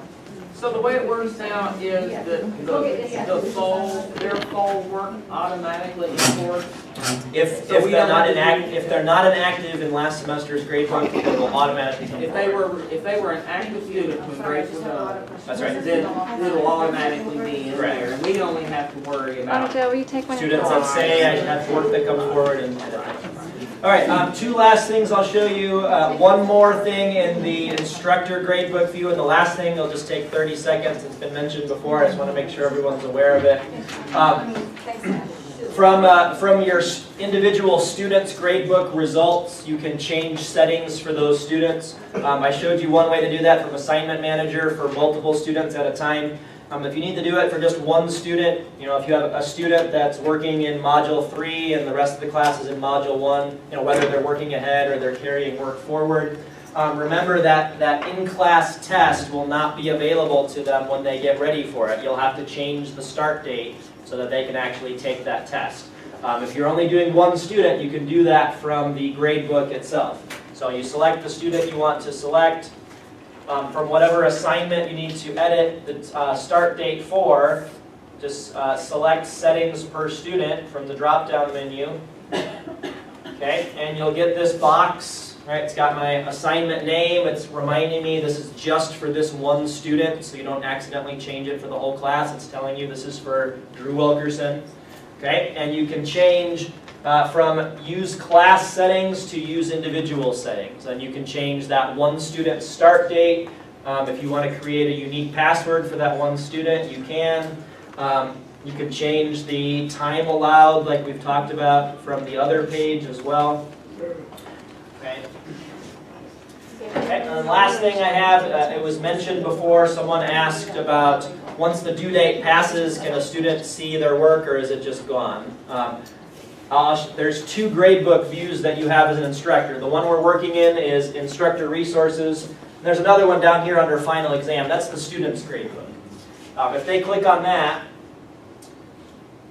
by default it shows the past 2 weeks, but they can see the past month or the entire course to date. It'll show them everything they've done, when they submitted it, and if they click on review, they can get that same view that you had from your gradebook of their exact questions, what they answered, or if it's a homework assignment and they click on review. Okay, homework assignment, they click on review, they can go through and answer all the questions again. They can work on them with the aids there, the videos are all there. Only thing is it doesn't update in their gradebook grade. Okay? So they can work on it just like it's a regular homework assignment, and that's great for midterm practice, final exam practice, it's all still there. Okay? Okay, and then last thing from the student gradebook, I've been asked this several times, so just in case anyone doesn't know this, students always ask, well, what's my grade in the class? Well, it's there, but for privacy reasons, it's always hidden. So if they click, they can see what their actual grade is right now in the course. Okay, I'm not doing very well. Okay, so, Bob, do anything else? If you need to get information about a student from Drew or me, make sure when you send the email, you give us the student's name, the student's ID number, the class, that kind of thing, because when we get the email, then we've got to hunt all this stuff up. And it's really bad when you say to the student, you need to contact Bob Olson to get this information. Well, I get an email from John Smith that says, my teacher said I need the grades, you need to send the grades from last semester. And I get it all the time. It takes me 10 minutes to look up enough information to find out what class that student is in. There's at least 2 John Smiths. Yeah. At least 2. Yeah, because it's in the entirety of KCTCS, not just this college. Yeah, so at the very least, we need name and ID number. Right. And best case would be teacher name, section number, if we can find that stuff. As much as you can give us, the better. We can get it to you quicker. Now, when we don't change content in the courses, then hopefully all the grades transfer as they're supposed to. And along that line, if a student didn't finish a course last semester, then the grades will hopefully transfer to the spring course. But as Drew mentioned, if a student did Module 1 in the spring of 2014, if the fall teacher didn't get that grade recorded, it doesn't transfer. But if you will make sure all the grades from the previous semester are recorded and they get forwarded, then those scores will continue to do that. So that helps out as well.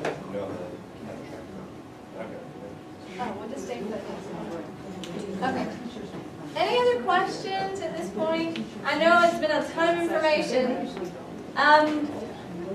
Earlier, somebody asked about pulling student records, so we want to take a minute to show you that, and then I just want to show you the file, and then we're finished. So, you come in to student self-service and log in.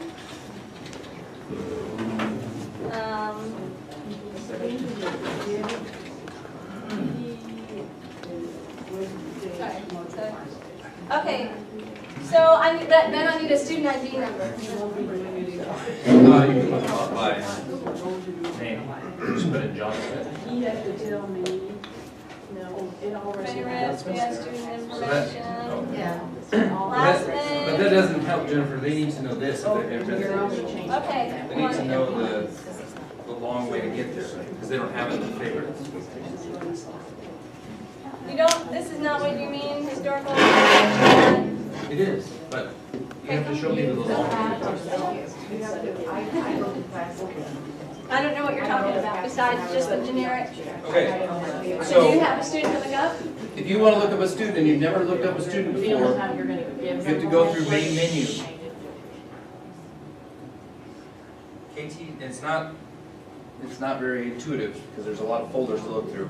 So KCTCS Student Administration, then Student Records, and then Advisors, and then finally PS Student Information. And you definitely want to make that a favorite because this is an easy way to look up transcript information for students, to look up test scores for students.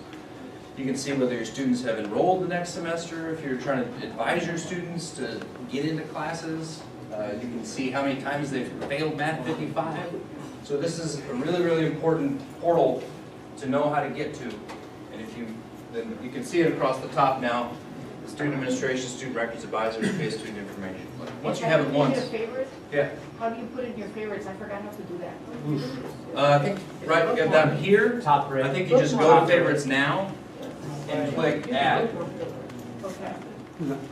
Here's a quick top rank. And you have that Okay, link right got there. it. Okay. I did it before, but I couldn't remember how I did it. Yeah. So from there you can do, last name, first name, if you're lucky there's only one of them, or you have to know their student ID. But that's really, really, I think, valuable. There's so many things that you can get about a student before they walk in the door with that. Thanks, Ben. Can I just say one more thing? Yeah. I've got a professional development series that I'm running this spring. I did some last spring. I didn't do any of this last fall, but I want to work on the things that Benita and her group have been working on, in particular this sort of non-math stuff that you work on in class, the soft skills. And it's just an opportunity to get together. My style of professional development is just giving people food and letting people talk about teaching and what's challenging and what they've tried and just share ideas. So it'll be the last Friday of every month. I printed out 30 flyers so I can hand them out, and then I left them in my backpack, which I didn't bring. So that's awesome. But I will send out reminders. It is the last Friday of every month. It will be downtown. Some of those Fridays coincide with faculty meetings, so I hope that'll encourage people to come. But hope you can be there. I'm making the food, so it'll be pretty good. All right. Oh, by the way, in case you didn't know, Ben is a certified chef from France. Ooh. So he's not kidding. When he says it. The redesigned handbook. Now, my Southwest peeps, I've got 4 extra flash drives. If you decide you want any of these, I can also leave one with Mickey, and you can get anything you want or email me. But for all you folks, I wanted to show you the technical directions. What of them I have are in a separate folder. And at the top of the list are the directions for uploading your class information sheets that Bob created. And they're very good directions, okay? We have Direct My Math Labs Plus login. That's for students who are in the continuation course, but Bob always does that. I imagine Drew does as well. The tutor track. Mickey and I will send all the list of faculty to Stephen and IT so you can get your tutor track reports to check attendance in the lab. Here's the manually entering test scores, but I don't think we need that. This is how to do the Blackboard's MyLab Plus if you didn't get that done today. I hope you got it done today. And directions for settings for students. Those are probably what you're going to need. So if you want those, and then everything that I pretty much gave you today is here. The top 10 list, the help. Here's the class information sheets for my downtown folks. 55, 65, 85. Class rosters. Those are ones that you may have seen me use in the past. It prints out legal, and it gives you the student list and the whole semester. Now I like the idea of doing 1 student per page, but downtown some of us have between 30 and 35 students in our classroom. So for me personally, it's easier to manage them on 1 sheet. But whatever works best in your room is great. So, and then finals calendars and everything else. If you find you get back to your office and you have a question, there's some file we missed, please just let us know. We know that there's a lot that we had to fit in today. Anything else, Mickey? Anything else? Okay, if you could turn in your evaluations, and we need to count your chips. Count your chips. Count your chips. I think we have counted right. We counted right. We have a gift for everybody, but it'll be who has the most chips to come pick. And just to let you know, we have this managing the Mean Math Blues. This was a lot of the stuff that Ben is talking about, and also Benita talked about. I have this book, and I've used it for workshops a long time ago, so it has some great information in it. I don't know. This is a card holder, some little game. Can you pull that out? Yeah, I'm right here. These bags right here are little grab bags. They have little stuff in it. Some have Sudoku, some have a candy bar, some have little just stuff in them. Junk. Just junk. And then coffee. Y'all like Starbucks. Now this is whole beans, so you need to have a candle, lotion. This is my homemade pepper jelly, but you'll have to fight Benita for that. Tie stuff, and a couple T-shirts over here, and then some posters over there if you like. So The posters are just for anyone and yeah, everyone. This is really the good stuff. Okay, so who has the most chips? How many?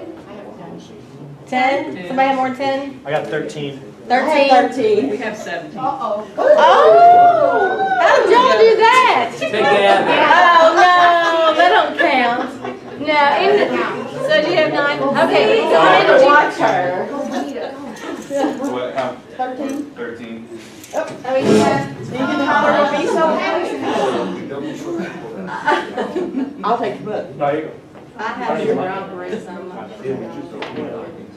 Give him the book, Benita. No, I'm gonna tell Deacon, Drew ran up there and. Brandon? Deacon, I'll bring his own. Oh, see? Has anybody taken the book?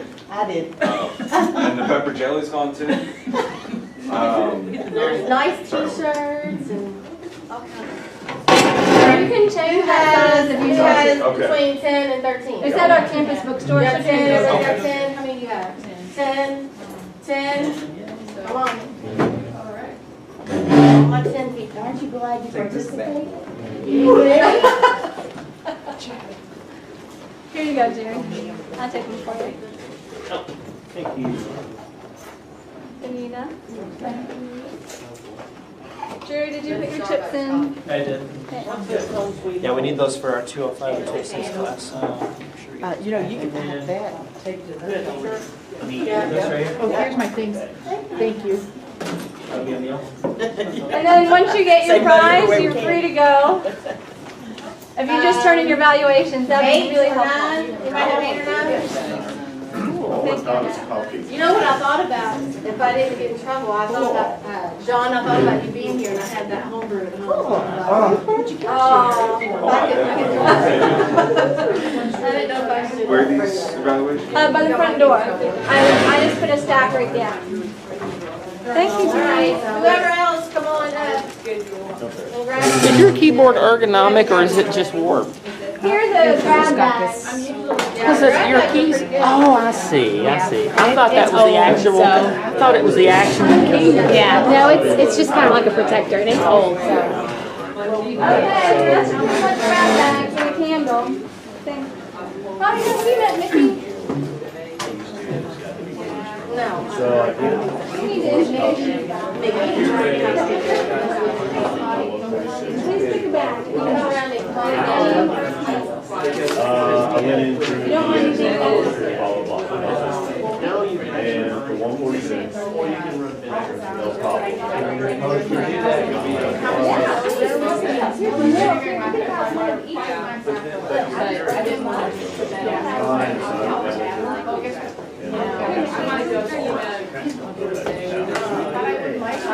Does anybody want more food? I'm gonna go clean up. We just want more.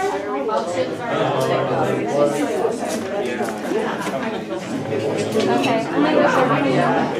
What do you guys need? That's the one. I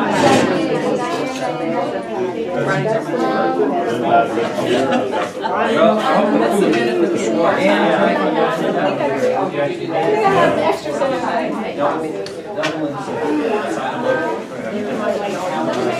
No, you just need to do it. Just go back. need Well, to it make doesn't a matter. copy, because I only bought 20. Yeah, we just. Well, we just have to- she's got the- we gave her one. Yeah, the thing is, if you run through the thing, Yeah, I can't then you even know make what it you this got. time. Yeah, she'll have the file. She won't have the file. Here it is. Absolutely. Is there a way to delete this rather than copy? Should I give her a flash drive now? She can just give it back when she's done. She's up on I can copy it. Okay, that'd be good. Well, you gotta take it. Tell her, she's holding a bouquet, I guess is the right one. Okay. I know. Yeah. Sure? I love all the bronze. And Donna, do you want to meet this one? Hybrid? So it's not like I have. How you doing, Jerry? Where does the evaluation go? This is actually going to help Thanks, Jim, no worries. It's embedded. But, Deadline. but yes, I might be looking for. Well, anytime you want. Thank you. I haven't bothered you, and I Okay, I'll see you tomorrow. Well, we've been talking a lot about it, so I feel well prepared just because I talked to her so much.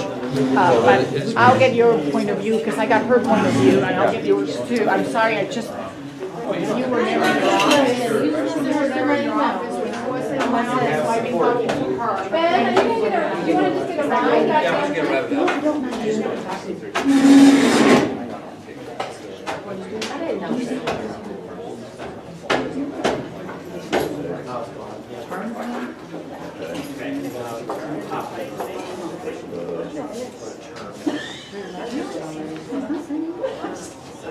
You're like my mother. That's what it is. That's it. Oh, yeah. I'm not here for it. Oh, man.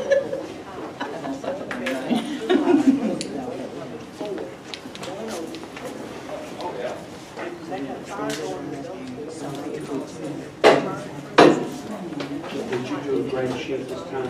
Like, Here it comes. no. Here it comes. But I can probably pull. You need a ride? Josh, do you have? Okay. File? Yeah, I can print those, so you won't need to do that. Okay, we don't actually use them anymore. I stopped giving them out to students because I found Nice making most of them nice just job. never use them. I'm sorry that we, Yeah, we I have told to her, I was like, I research. felt so bad that I couldn't come to you because it's been so easy. Because I'm right there, I know exactly where Spring Street is. But if I waited. Oh, you have so much to do with the pressure? I tend to panic and freak out, and I was like, I knew So when you go to and your I was like, workshop, you might want to make sure that it's so still happy happening. to break out. Okay. But any Can I other take that time. for you? Okay. Do you want to throw it away?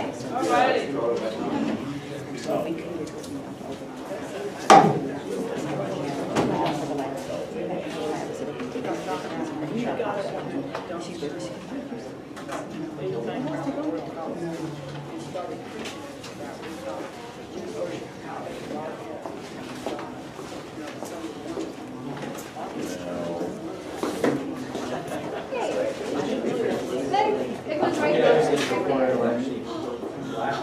So you'll leave these like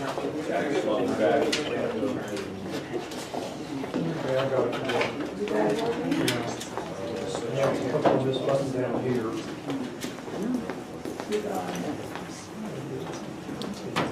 Came up just like that. Yeah. It's not editable.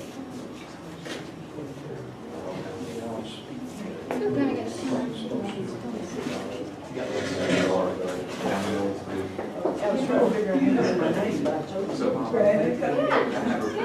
well, and don't forget, your cup has been sitting in my office 3 months. I'm like, Annette, yeah, I never seen that. I know, I thought I did just the other day, it's like, somebody's getting some use out of it. No, it's been sitting on my shelf pointlessly, just taking up space. Or decorating it nicely, depending on which way you look at it. Well, if you like blue, maybe it's a nice decoration. Just takes There that you go. contour and the fine It's a little dirty in there, but I think it'll be okay. I'll just put it in the dishwasher and change it. Let's see if it'll put it in. Okay, great. I I didn't wash it, I have no idea but what it is. I figured. I don't know.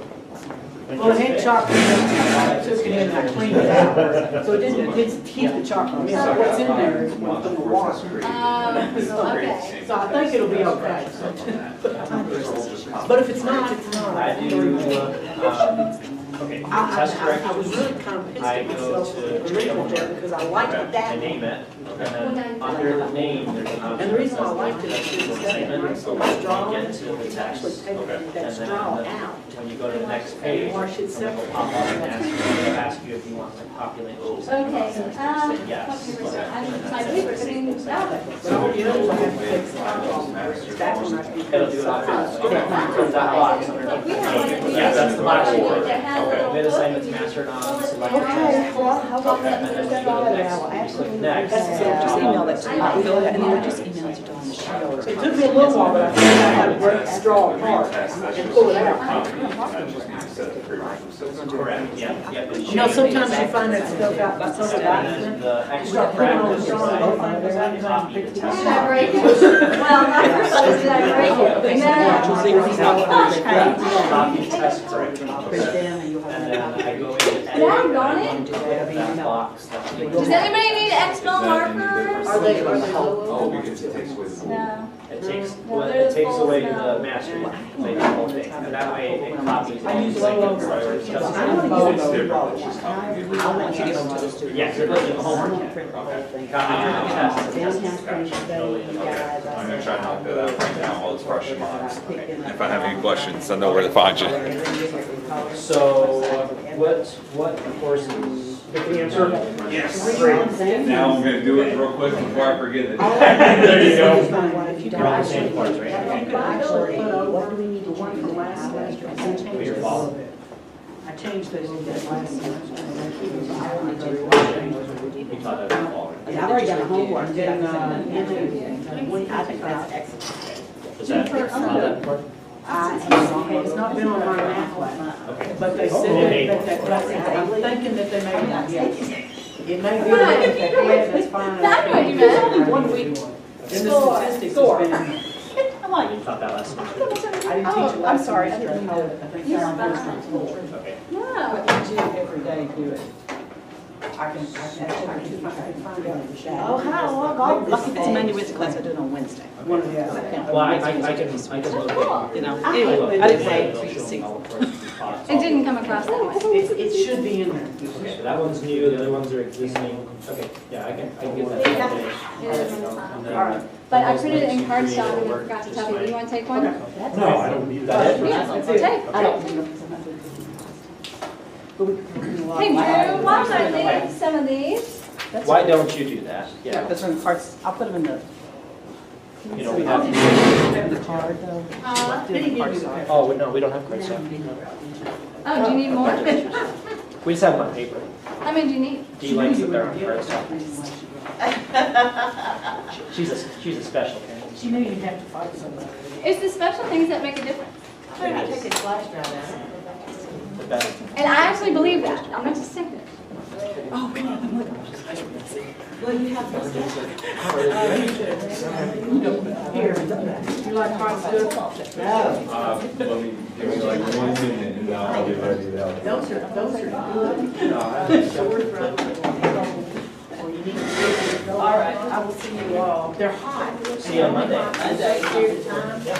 Because I think I've got everything taken care of. It loosens the foam. I'll be here Monday to make sure everything's fine. Where'd you get that? Oh, what? She knows the source. Where'd you get that? Is this your fault? They knew somebody No, it's stole not. from her. It's It's not yours? Where's? See, you couldn't even take it from Yeah. her. What? Is it your flash? Yeah. You know, This is the one I picked. I'd be really careful when I might put something in this one. No. Thank you very much for your help. Does they make that? They make. She said they're gonna come do the pilot thing. Where's the book that you got? She's got You give that. that to Brandon? No. Brandon? I got the book for you. Brandon wanted that. I got the book for you. Is it guys taking the book? It's not like we won't have plenty of things to read. You take it. Oh, I never have too much to read. Oh, I don't know. Yes, I know that's to read. I don't know.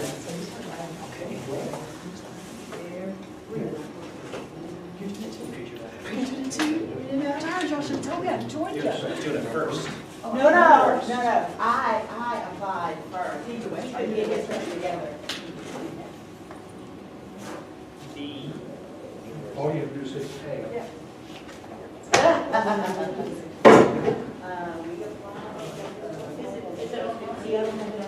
It's mostly online. We go to Lexington 5 times a semester.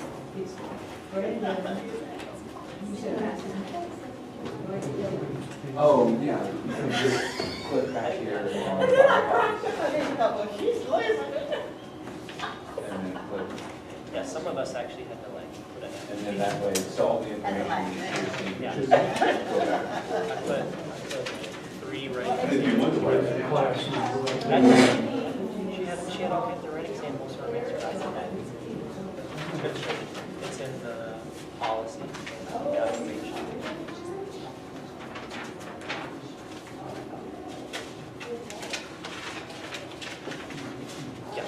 Yeah, it designed it for us. So it's six credits. Well, there's some catches, right? No, we don't cover wrong. We gotta pay for fees.